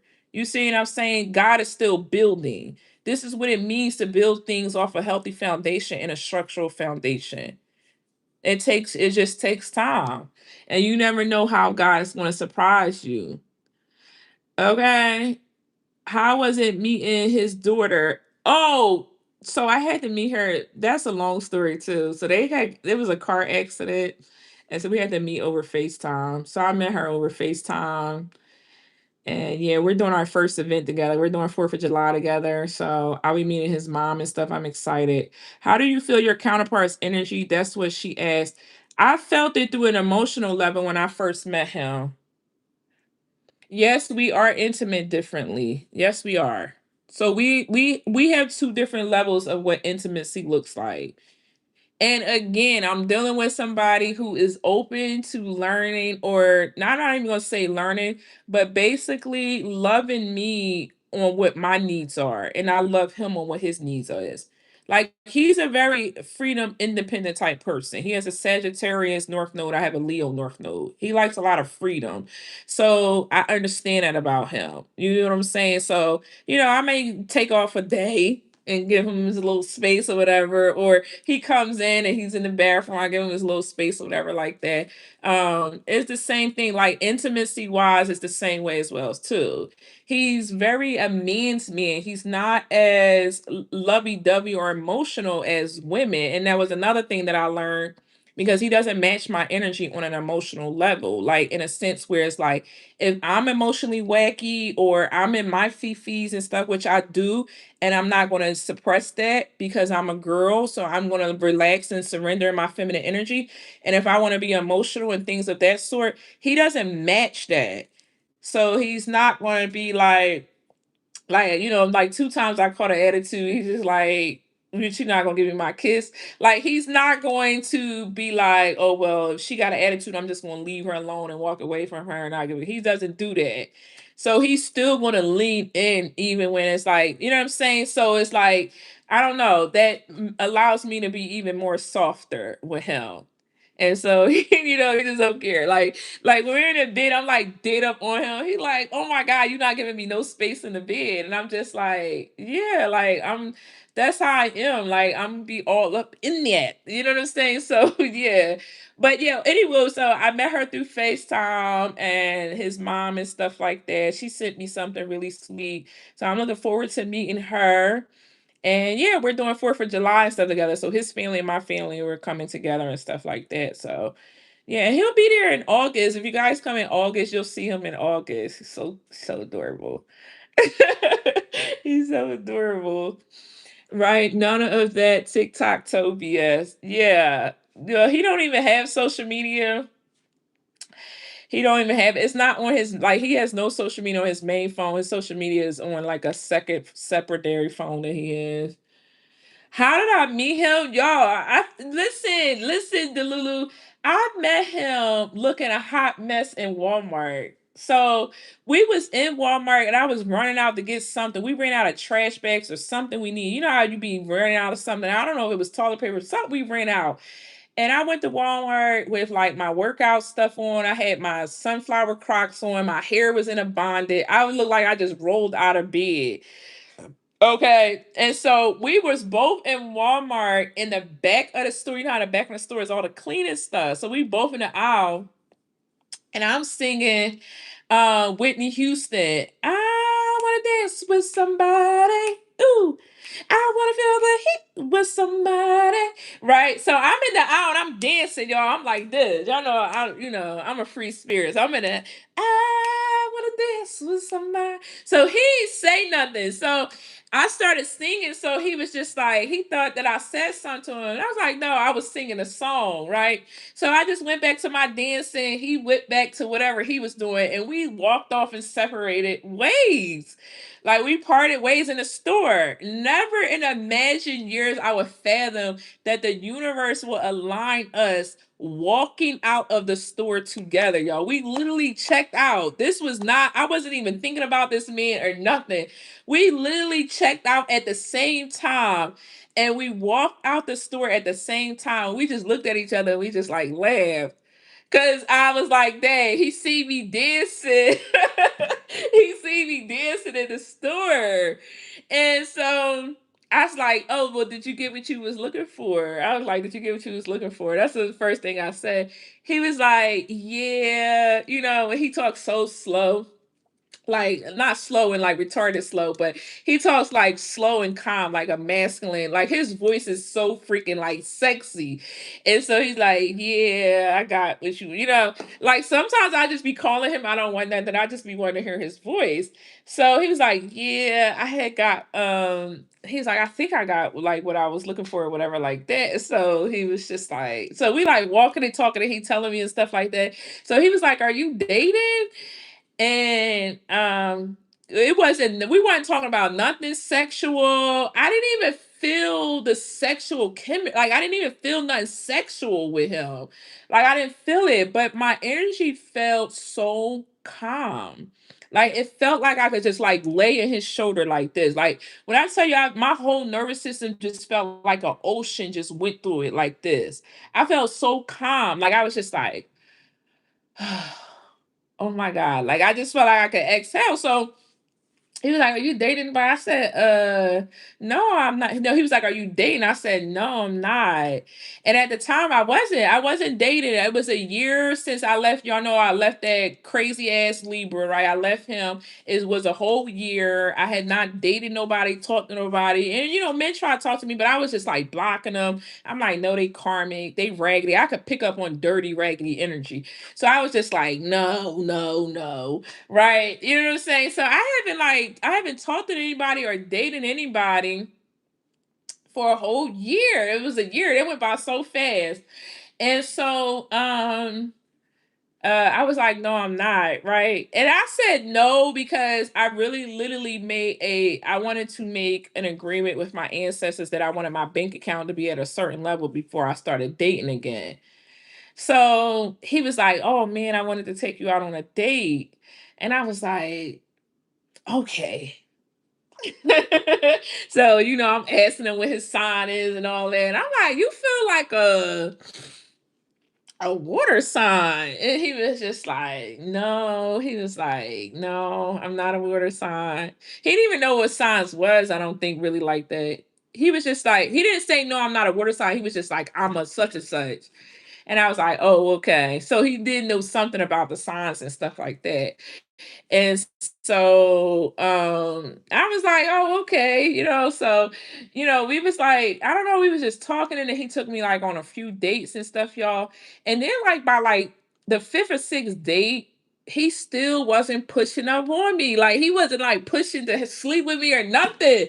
So I'm just like, damn, I'm like, do he even like me like that? Like I'm all sexually frustrated and hot. I'm like, damn, I'm acting like the hot one over here. You know, I'm ready to jump his bones. I'm like, what's up? Like, what's going on? So before we like slept together or whatever, I was just like, are you okay with like waiting until marriage until we, have sex? He's like, yeah, that's fine.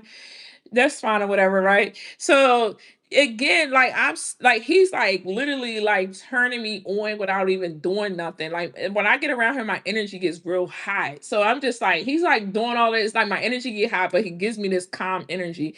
And so he's like, not doing any what you call it. So I had to ask him, I'm like, dang, I'm like, well, is you ain't like any good in bed? Because that's important to me. That's like important to me. So I'm like, is you like he's like, oh no, I don't have a problem with the bedroom. Like I don't have an issue with that. Cause I'm thinking like, dang, I'm like, maybe he's not good in bed. Like, maybe that's something like, so he's like, oh no, no, no, I don't have an issue with that. He's just not a lustful man at all. Like, he's just not at all. Child, I ask everything. I'll be asking everything. So yeah. So yeah, I finally kind of told him, y'all know I've been telling y'all that I've been falling in love, but I finally kind of told him that I'm starting to feel like I'm falling in love. So yeah. So that's that. So that's that part. That's how I was like, oh, this be making me feel so freaking vulnerable. No, we did not wait. We did not wait. Mm-mm. I'm glad I did. No, we did not wait. Mm-mm. No, he is definitely everything I manifested. And I literally looked at him, I was like, dang, this is exactly what I manifested. And we are past life soulmates. We were married in a previous lifetime. Yeah, I had definitely did. I couldn't take it no more. I was like, oh my God. Yeah, he was not thirsty at all. He don't even like vulgar stuff. Like he's not even like a vulgar type person. But yeah. So I don't know. I feel like I'm sharing too much as it is. I feel like I'm sharing too much. But yeah, he's a sweetheart. And I'll tell you guys, you can't attract a soulmate if you still have a warlock in your energy. You still have a contract with him. Oh, you're welcome. So yeah, you can't. And he came with me in Atlanta. If you guys came to my Atlanta event, he was there with me in Atlanta back in December. So he was with me in Atlanta event. He sat right in the back. He recorded the whole thing. All my girlfriends said he mean. All my friends be like, he's so mean. Like he does not like he don't do like that casual talking and I gotta be friendly with everybody. He's not like that at all. But he's not me. I know, I am. I am. I'm definitely gonna be doing that. Kia V the Oracle.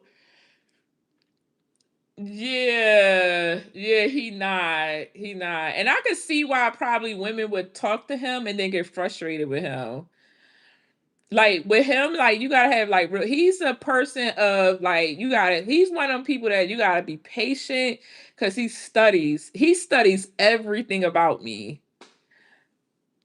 You gotta close the contracts out with warlocks and cut the cords and energy. You're not gonna get no new love. I had went up against two of them. You won't get new love until you close those out. So I did an activation. I was doing so much wealth stuff that I wasn't even paying my love stuff no mind.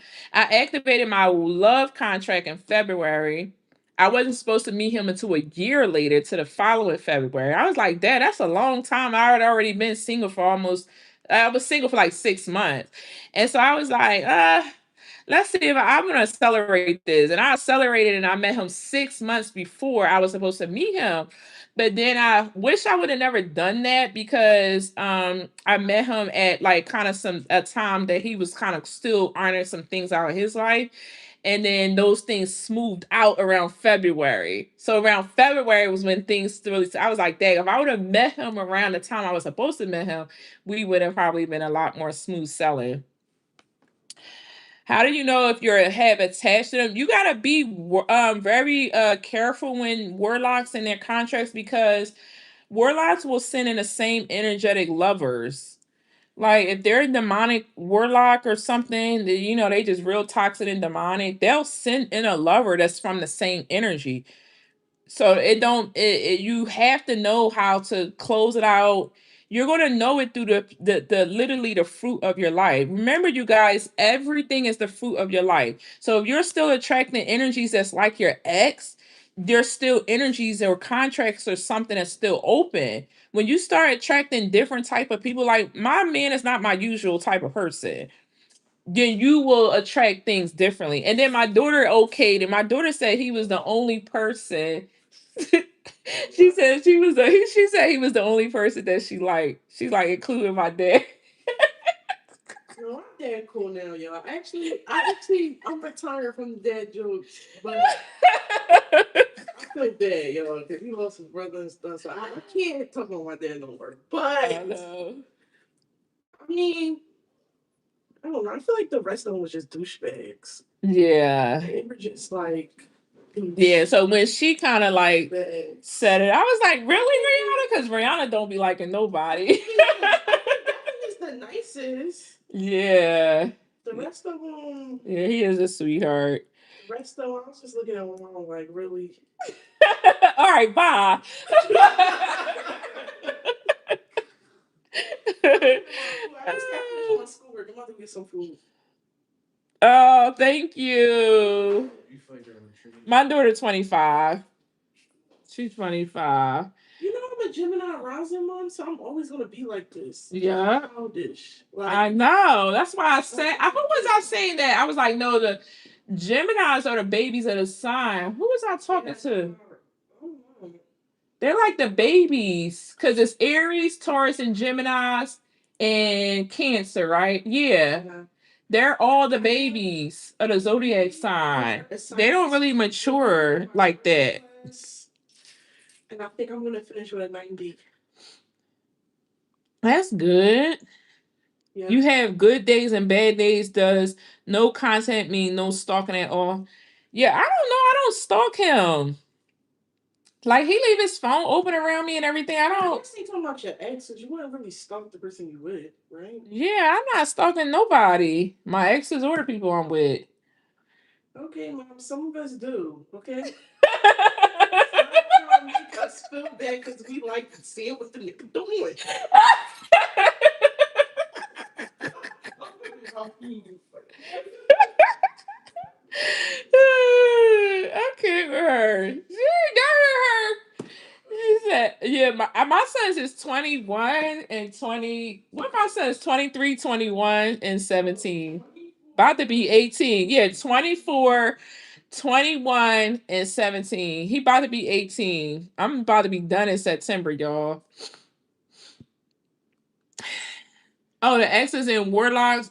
Oh no, I don't know what they got going on. She is telling the truth. Yeah, I'm done. My kids is grown, honey. I'm so freaking done. I don't want no more. You 42 with it? Yeah, you sound like my sister. My sister just started over too. Yeah, we 44, and she just started over. You have a 21-year-old. Your warlock trapped you with a 5-year-old. Wow. Don't say you trapped. You ain't trapped. But yeah. All right, y'all. 46 with a 5-year-old.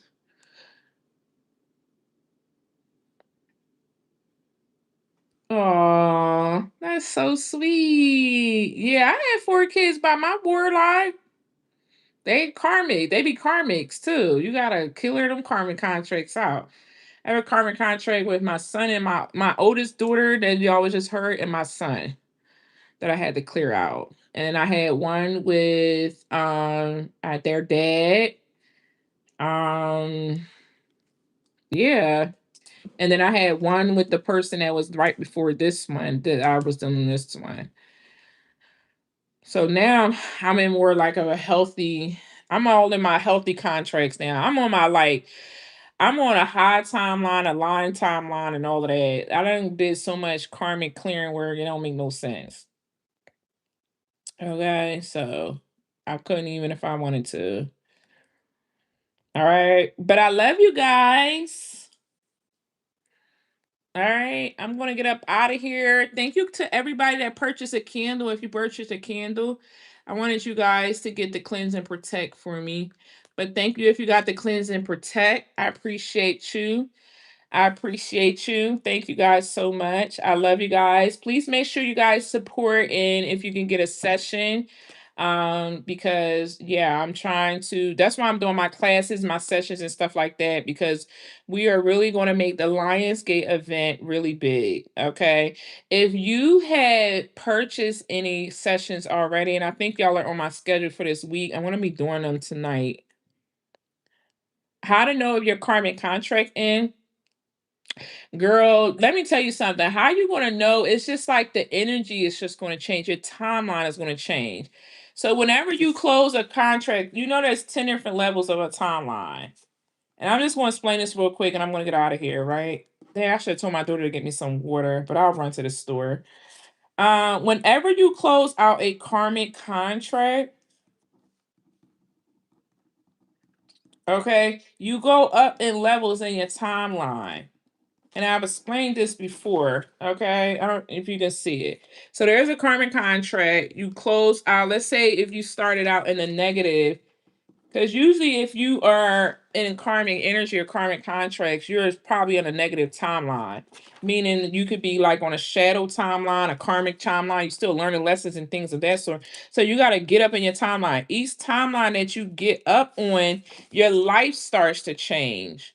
So that's how you can tell if it's closed out. It means that, so with karmic contracts have to be, they have to be choice based, meaning you or the other person chose to walk away or leave. Then they have to get reviewed.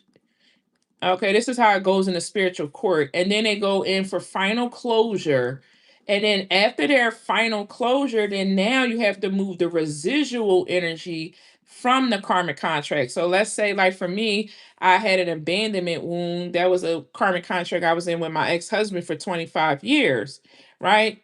Closed the contract, and then I still had the residual energy of the contract. And so what happens is that you got to clear that residual energy out, which was an emotional wound. So whenever you close a contract out, and the same thing with the warlock's contracts is just the same as karmic kind of contracts. It's just the warlock, they bring about more spiritual warfare because they like to manipulate, control. They don't have their own source of energy. So whatever they got to do to manipulate, manipulate and toil with the energy to keep getting energy supply from you. That's why warlock contracts are hard to close and get rid of. They're not hard to close, but they're hard to get them out of your energy. So warlock energy sometimes takes up to a year to battle. Okay. And so karmic contracts, if it's just a regular karmic and they're not like what's that called? They're karmic, but they're not a warlock. You can close those out easily and then heal and get through the residual energy. Okay, you might have to do maybe one or two cord cuttings, but you could get through the residual energy with them easily. Warlocks sometimes take a year because they want to keep coming back and attaching cords. Okay, so you're going to tell by the levels of your timeline that you keep reaching on. Like, okay, that my energy is starting to feel more peaceful. I'm starting to attract more abundance in my life. I'm starting to level up in my life. I'm starting to feel more wholesome. My glow is coming back. Things of that. That's how you're going to know a karmic contract. Every time you close a karmic contract, every time you level up on your timeline. every time. You're going to level up till you get to the highest timeline. Okay. And then you could be also living in parallel timeline where you could be living in multiple timelines. You could be on your highest timeline, you could be on your line timeline, and you could be on a karmic timeline. You're living three of them. The karmic timeline is trying to close out. And then you're pushing your line and your highest timeline into the forefront, into your physical reality. Okay. So that's how those work and stuff like that. Karmic contracts could be with your children, your parents, friends. They could also be travel, like the location, the city that you're in. It could be a lot of things. It could be wounds, habits, ancestral contracts, all of that. Those are all in the box of contracts. When you have warlock and witch contracts, 9 times out of 10, if you probably got a warlock contract, you may have a witch wound that you need to heal from. That's the first thing, where you were persecuted and you have a problem with visibility and things of that sort. So you got to heal that witch wound. Okay. Warlock contracts, you had some type of oath. You gave them some type of oath or some type of access to you in maybe a previous lifetime. Maybe they was a, I'm just saying anything hypothetically, right? Maybe they was a pirate and you was so drawn to the pirate, you thought the pirate was so sexy, they was a damn warlock, and you was like, I give my ever lying, dying, lying soul to you for eternity. You know, that BS, right? And you said that to him. There you go. You went into a contract with them. Then they come back in this lifetime and they want to hem you up and be like, oh, where you think you the hell going? Well, I want to be free from you because you're manipulative and you're controlling and you're blocking me and you're causing all of this and this and that. Oh, we got unfinished business. And see, the universe, y'all be praying to your ancestors and spirit team to free y'all from stuff and get y'all out of stuff. But the universe, I keep telling y'all, they operate in structure, they operate in order, they abide by contracts. And so the warlock gonna take you to spiritual court. The spiritual court gonna be like, but you said 500 lifetimes ago that you gave this person your ever dying lying soul. So they have to abide by that. And so what they do is that that's if the warlock take you, because warlocks and demons can take you to spiritual court too. But then if you make a choice of free will, because now she's using her free will to actually walk away and heal, then you can take the thing and that's where I come in. So I take your contract and I go to court and I'm closing it. We closing it, they're reviewing it. That's why it's a process with working with me. They close it, we close it, they review it, final closure, then y'all come back and be like, I still can feel them a little bit. It's okay. It's residual energy that's pulling apart. It's actually active sometimes if it was dormant. And that's it. And then sometimes there's a few clients there. Sometimes I have to go back and I have to do a little bit of residual cleanup because sometimes, they be tugging. Again, warlocks, they be tough. They don't be playing. Now, if you got lust contracts, like lust spirit contracts, spirits with real big demonic spirits in the kingdom of darkness, that's my advanced contract word. And that takes time to close out them because they don't be liking to let nothing go. Because usually if you in contract with them, they got your whole entire bloodline. Like Mammon want the whole bloodline. He want poverty to run through you, your brother, your sister, your mommy, your auntie, your uncles, your nephews, your nieces, and all of that. That's the whole bloodline. We want the whole, they don't just go after just one person. They want the entire bloodline. If it's azimudosis, a lust spirit, nobody's never really been married. The boys or the men in the relation in the family are all sexual. They all got multiple baby moms, or the daughters got multiple baby moms, and there's all this lust and sex and stuff going on, but we ain't building nothing. We just in chaos, confusion, arguing. You see what I'm saying? They want the whole bloodline, and usually those type of spirits going to siphon off of the energy. They'll get good people like you. This is why y'all would think that somebody's a warlock, but sometimes they be under covenant contracts with lust spirits, big lust spirits, to go siphon the energy off of a chosen one, a earth angel, a high priestess. They're in contract. They work for the enemy. They're in a contract with them, so they come and do that. They don't know that they are, but they come and they come sleep with you, and then now you're entangled in them through sex. You're binding them through sex. You see what I'm saying? So that is also a situation as well too that I be dealing with. And then you have spirits like Beelzebub, Belgafort. Those are like lazy stagnation spirits and stuff like that. And so, yeah, yeah. And not see, they keep constantly meeting cheaters and not providers because A person that's a cheater and not a provider only wants sex. That's a lust energy. And so the women, they want, I'm telling you, they be wanting the whole, I've studied this through and through, up and down. They want the entire bloodline. When I did ancestral work on my bloodline is when my family's trajectory started changing. Now I can't work on their personal stuff. I don't do the personal stuff. But if we had a big, like we had a big contract with poverty, I had to close that.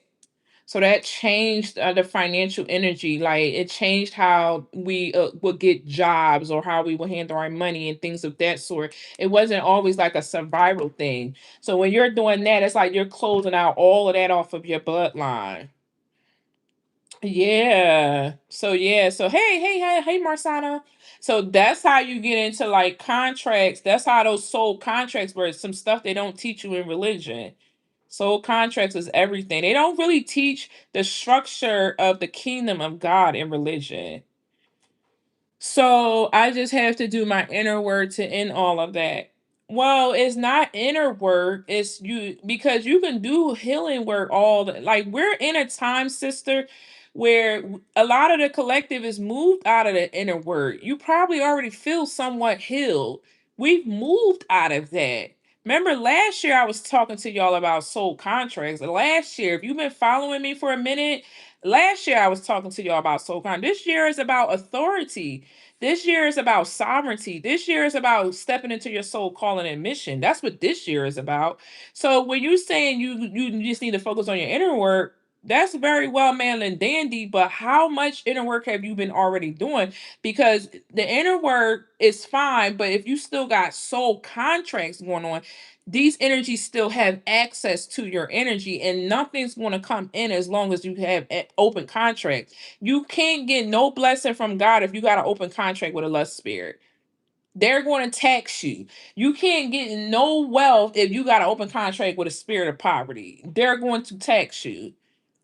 You see what I'm saying? So, how much inner work have you been already doing? Because if you've already been doing the healing work and you heal, like I feel like I've done most of my healing work. My karmic load is under 10%. Okay, so I've learned a lot of lessons and things of that sort. And so once you finish that, then it's time for you to go into your power. It's time for you to go into your sovereignty. It's time for you to go on your soul's mission and purpose. It's time for you to understand what your throne look like, what your crown look like, what oil are you giving out to the world. It's time for you to understand all of that. Okay. You have to end soul contract. I taught a class already about it. You've been doing volunteer work. That's nice. I was thinking about donating to, I wanted to work with like a charity. I gotta find like a nonprofit. Yeah, at this point, it's just spiritual knowledge. I still feel like my energy is being hijacked. So, Janice, if you still feel like your energy is being hijacked, then you got to figure out where you are like, um, where are you leaking your energy at? Usually, when you feel like your energy is being hijacked, you may need timeline work.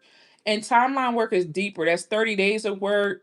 And timeline work is where you those are for people who were had destiny swaps done, crown taken, crown thief. Like if somebody stole your crown, hijacked your timelines and hijacked all your stuff, that's where you need timeline work. Somebody messed up your timelines. Okay. But if you still feel like your energy is like something's in your energy, that means your energy aura has holes in it. There's leakages happening. So you got to take the time out to heal your aura. I had to go through that as well too because I wasn't taking protection serious. I was not taking protection serious. I'm like, oh, I'm protected. God got me and all that. That's what I thought. No. Okay. So you have to protect your access of your energy and your auric field. There could be holes still in your energy. Okay. Thank you. Can you tell who has a grasp on your energy still? Yeah. What do you mean who has a grasp on it? Okay, I'm gonna answer a few more of these. This coven is obsessed with my energy, but I take back my authority. Yeah, strawberries. Again, I'm gonna say it again. When you are going up against covens, You have a soul contract. They have access to your energy. You will call back your power all day long. The spiritual realm, please go do your research. The spiritual realm operates on contracts. I can't stress that enough. It's all about who and what has access to your energy. And sometimes you have multiple, if you have an old soul, you got multiple lifetimes of contracts. You will literally keep feeling like you're running in a karmic after karmic after karmic after karmic situation in this lifetime. You will feel exhausted. So, covens, witches, warlocks, there's some type of oath, there's some type of vow, there's some type of contract out there floating in around in your aura, your spirit that's still connected to them. So they still have access. So you will do a cord cut and call back your energy, and here they come back again in your dream state a week or two later. It's because that contract, that energy is not fully closed. Yeah, so you will pay somebody to do a cord cut, and then 2 weeks later, you're still feeling the same. Yeah. Yeah, family curses and contracts. I would only advise you to work with those if you do my tier two, tier three, then you can work on your own ancestral stuff. Okay.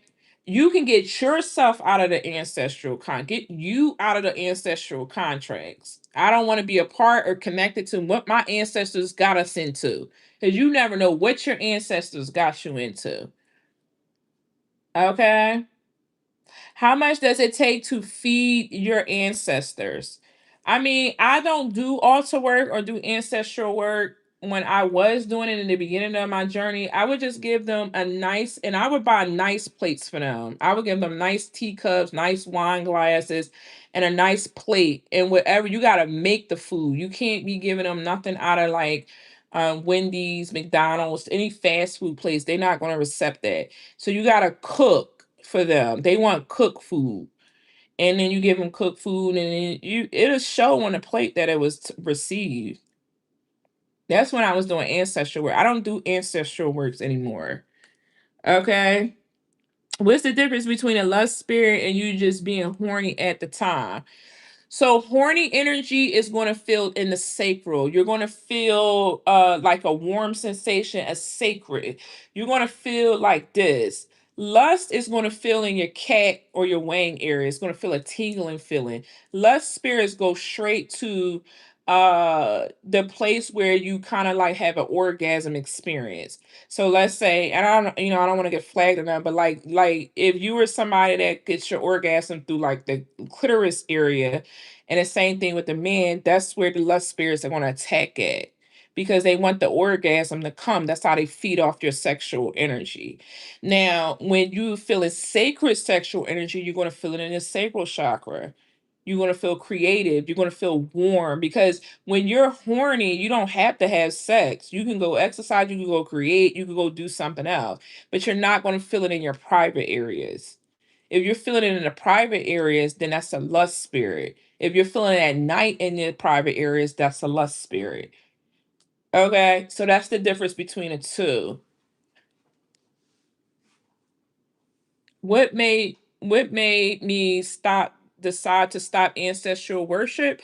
Because ancestral worship is, to me, and this is my perspective, not all the ancestors, what I've learned over the 8 years is that not all of the ancestors are healed and able and available to help you.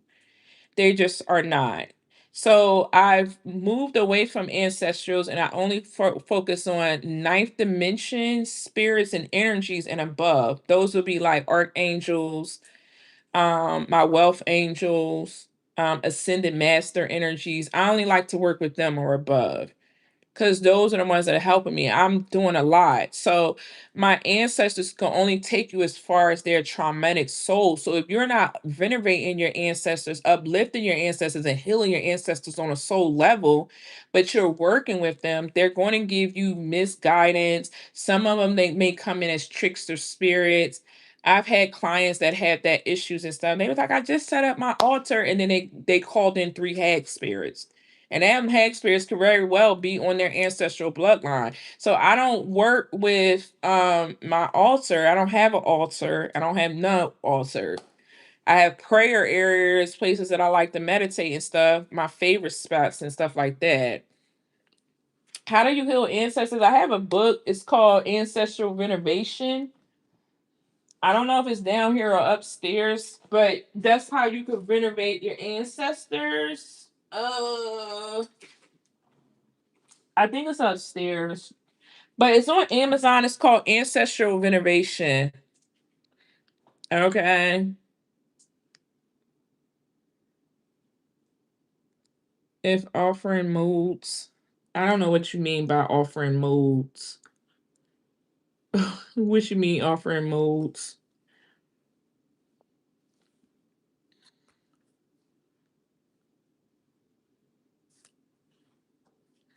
All right. So the difference between an altar and a prayer area, altar is a portal. A prayer area is a place to pray and meditate. It's just different. You can still light a white candle to do your prayer and work with, your angels and stuff like that. A altar is basically you're setting up a portal to connect between the spiritual realm and the physical realm. That's the altar. It's like working with a Ouija board. Okay. And so if you're really about that life and you're doing a real serious altar, your altar has certain points on it. And so you have a place for the earth, you will have a plant, you will have water, the conduit between spirit and earth. Then you will have fire on it, and then you have something air like an incense, fire the candle. All of that is offerings. When you're doing food on there, when you're giving them things that even just giving them water, that's an offering. So when you're giving them that, you're actually saying, now I'm giving access to, open up a portal for these energies to come in. And if you're not careful, if you're not experienced, or you could be calling in things like for new people. So you got to be careful. That's the only thing. And this is why in the Bible a lot of things is forbidden, because it gets into the wrong hands, and then people got themselves in a situation where they now need an exorcism of their home, or they need an exorcism of their body. You see what I'm saying?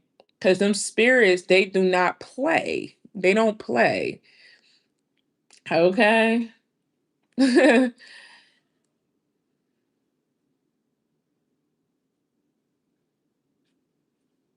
Oh yeah, I wouldn't let nobody do that. Yeah. I'm not letting nobody walk up behind me and put no oil on my root chakra. No. And that definitely sound like a wish. That's a spiritual violation. What access, what permission did you give her to do that? People be reading people energy and be doing stuff to people and stuff like that with no permission at all. That's a spiritual violation. Yeah, I wouldn't agree with that. Unless you know her. If you know her, then that's something different. But if you don't know her, that's crazy. Not all witches are bad witches, though. You have some good ones that really want to heal and help people change their lives and stuff like that. And then you got some dark, crazy ones out here. That's in every arena, though, not just witches. Okay. Now, warlocks, I don't really play too much with them. I don't care if they good or bad, because people like there's some good ones. I don't care. I'm not playing with no warlocks. I'm not. Them things is a mess. All right, let me get out of here, you guys. So it's time for me to eat my hoagie. She's my cousin. I didn't give her permission. I had my back turned. Yeah, and you did. And she did it while you had your back turned. That's crazy. So yeah, so when I went through my divorce, I had to wait a year after. It depended on it. So I waited a year after. Here's the thing with divorces. You have divorces on, and you got to divorce them on a spiritual and a physical level. But again, I was up against kind of sort of like a warlock and type of energy. So I had to go through a process. If you're not up against that, You have to just close the energy out finally on a spiritual level, if it's closed out on a physical, and allow yourself process to heal and for things to your timeline to rearrange itself and calibrate itself. Yeah. So if you are, then that's something that's you gotta close that out too. Okay. And you gotta be intentional about that.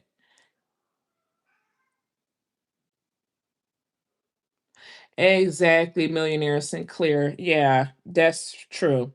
Yeah. I wouldn't have an altar for my children. You can have a photo, like my dad photos are up there. I don't have an altar. I don't have an altar though, but his pictures are up there. I got all my deceased. My grandmom is up on. I have my grandma, my dad up there, but they're not an altar. Like I have my dad ashes. I have a picture of Harriet Tubman because I connect to her lineage too, but I don't have an altar. So you're not going to catch me putting candles and water and all the offerings and stuff like that. Okay. Hey, what's up? Why is a warlock bad or misunderstood and dark? Yeah, they're dark. They're basically dark masculines that use manipulation. So remember, I told you guys there's levels to warlocks, and I'm not gonna get into that because I'm tired. But there, I'll come back and I'll do another live and we'll talk about the levels of warlocks. I explained this before, but there's different levels of warlocks. You got the lowest ones, which try to control you through sex. You have warlocks that control you through your emotions. You have warlocks that control you on a mental level, and then it goes up. Then you got the ones that are like in the public, like Puffy. He's a high level ranking warlock. It's just a form of control and stuff like that.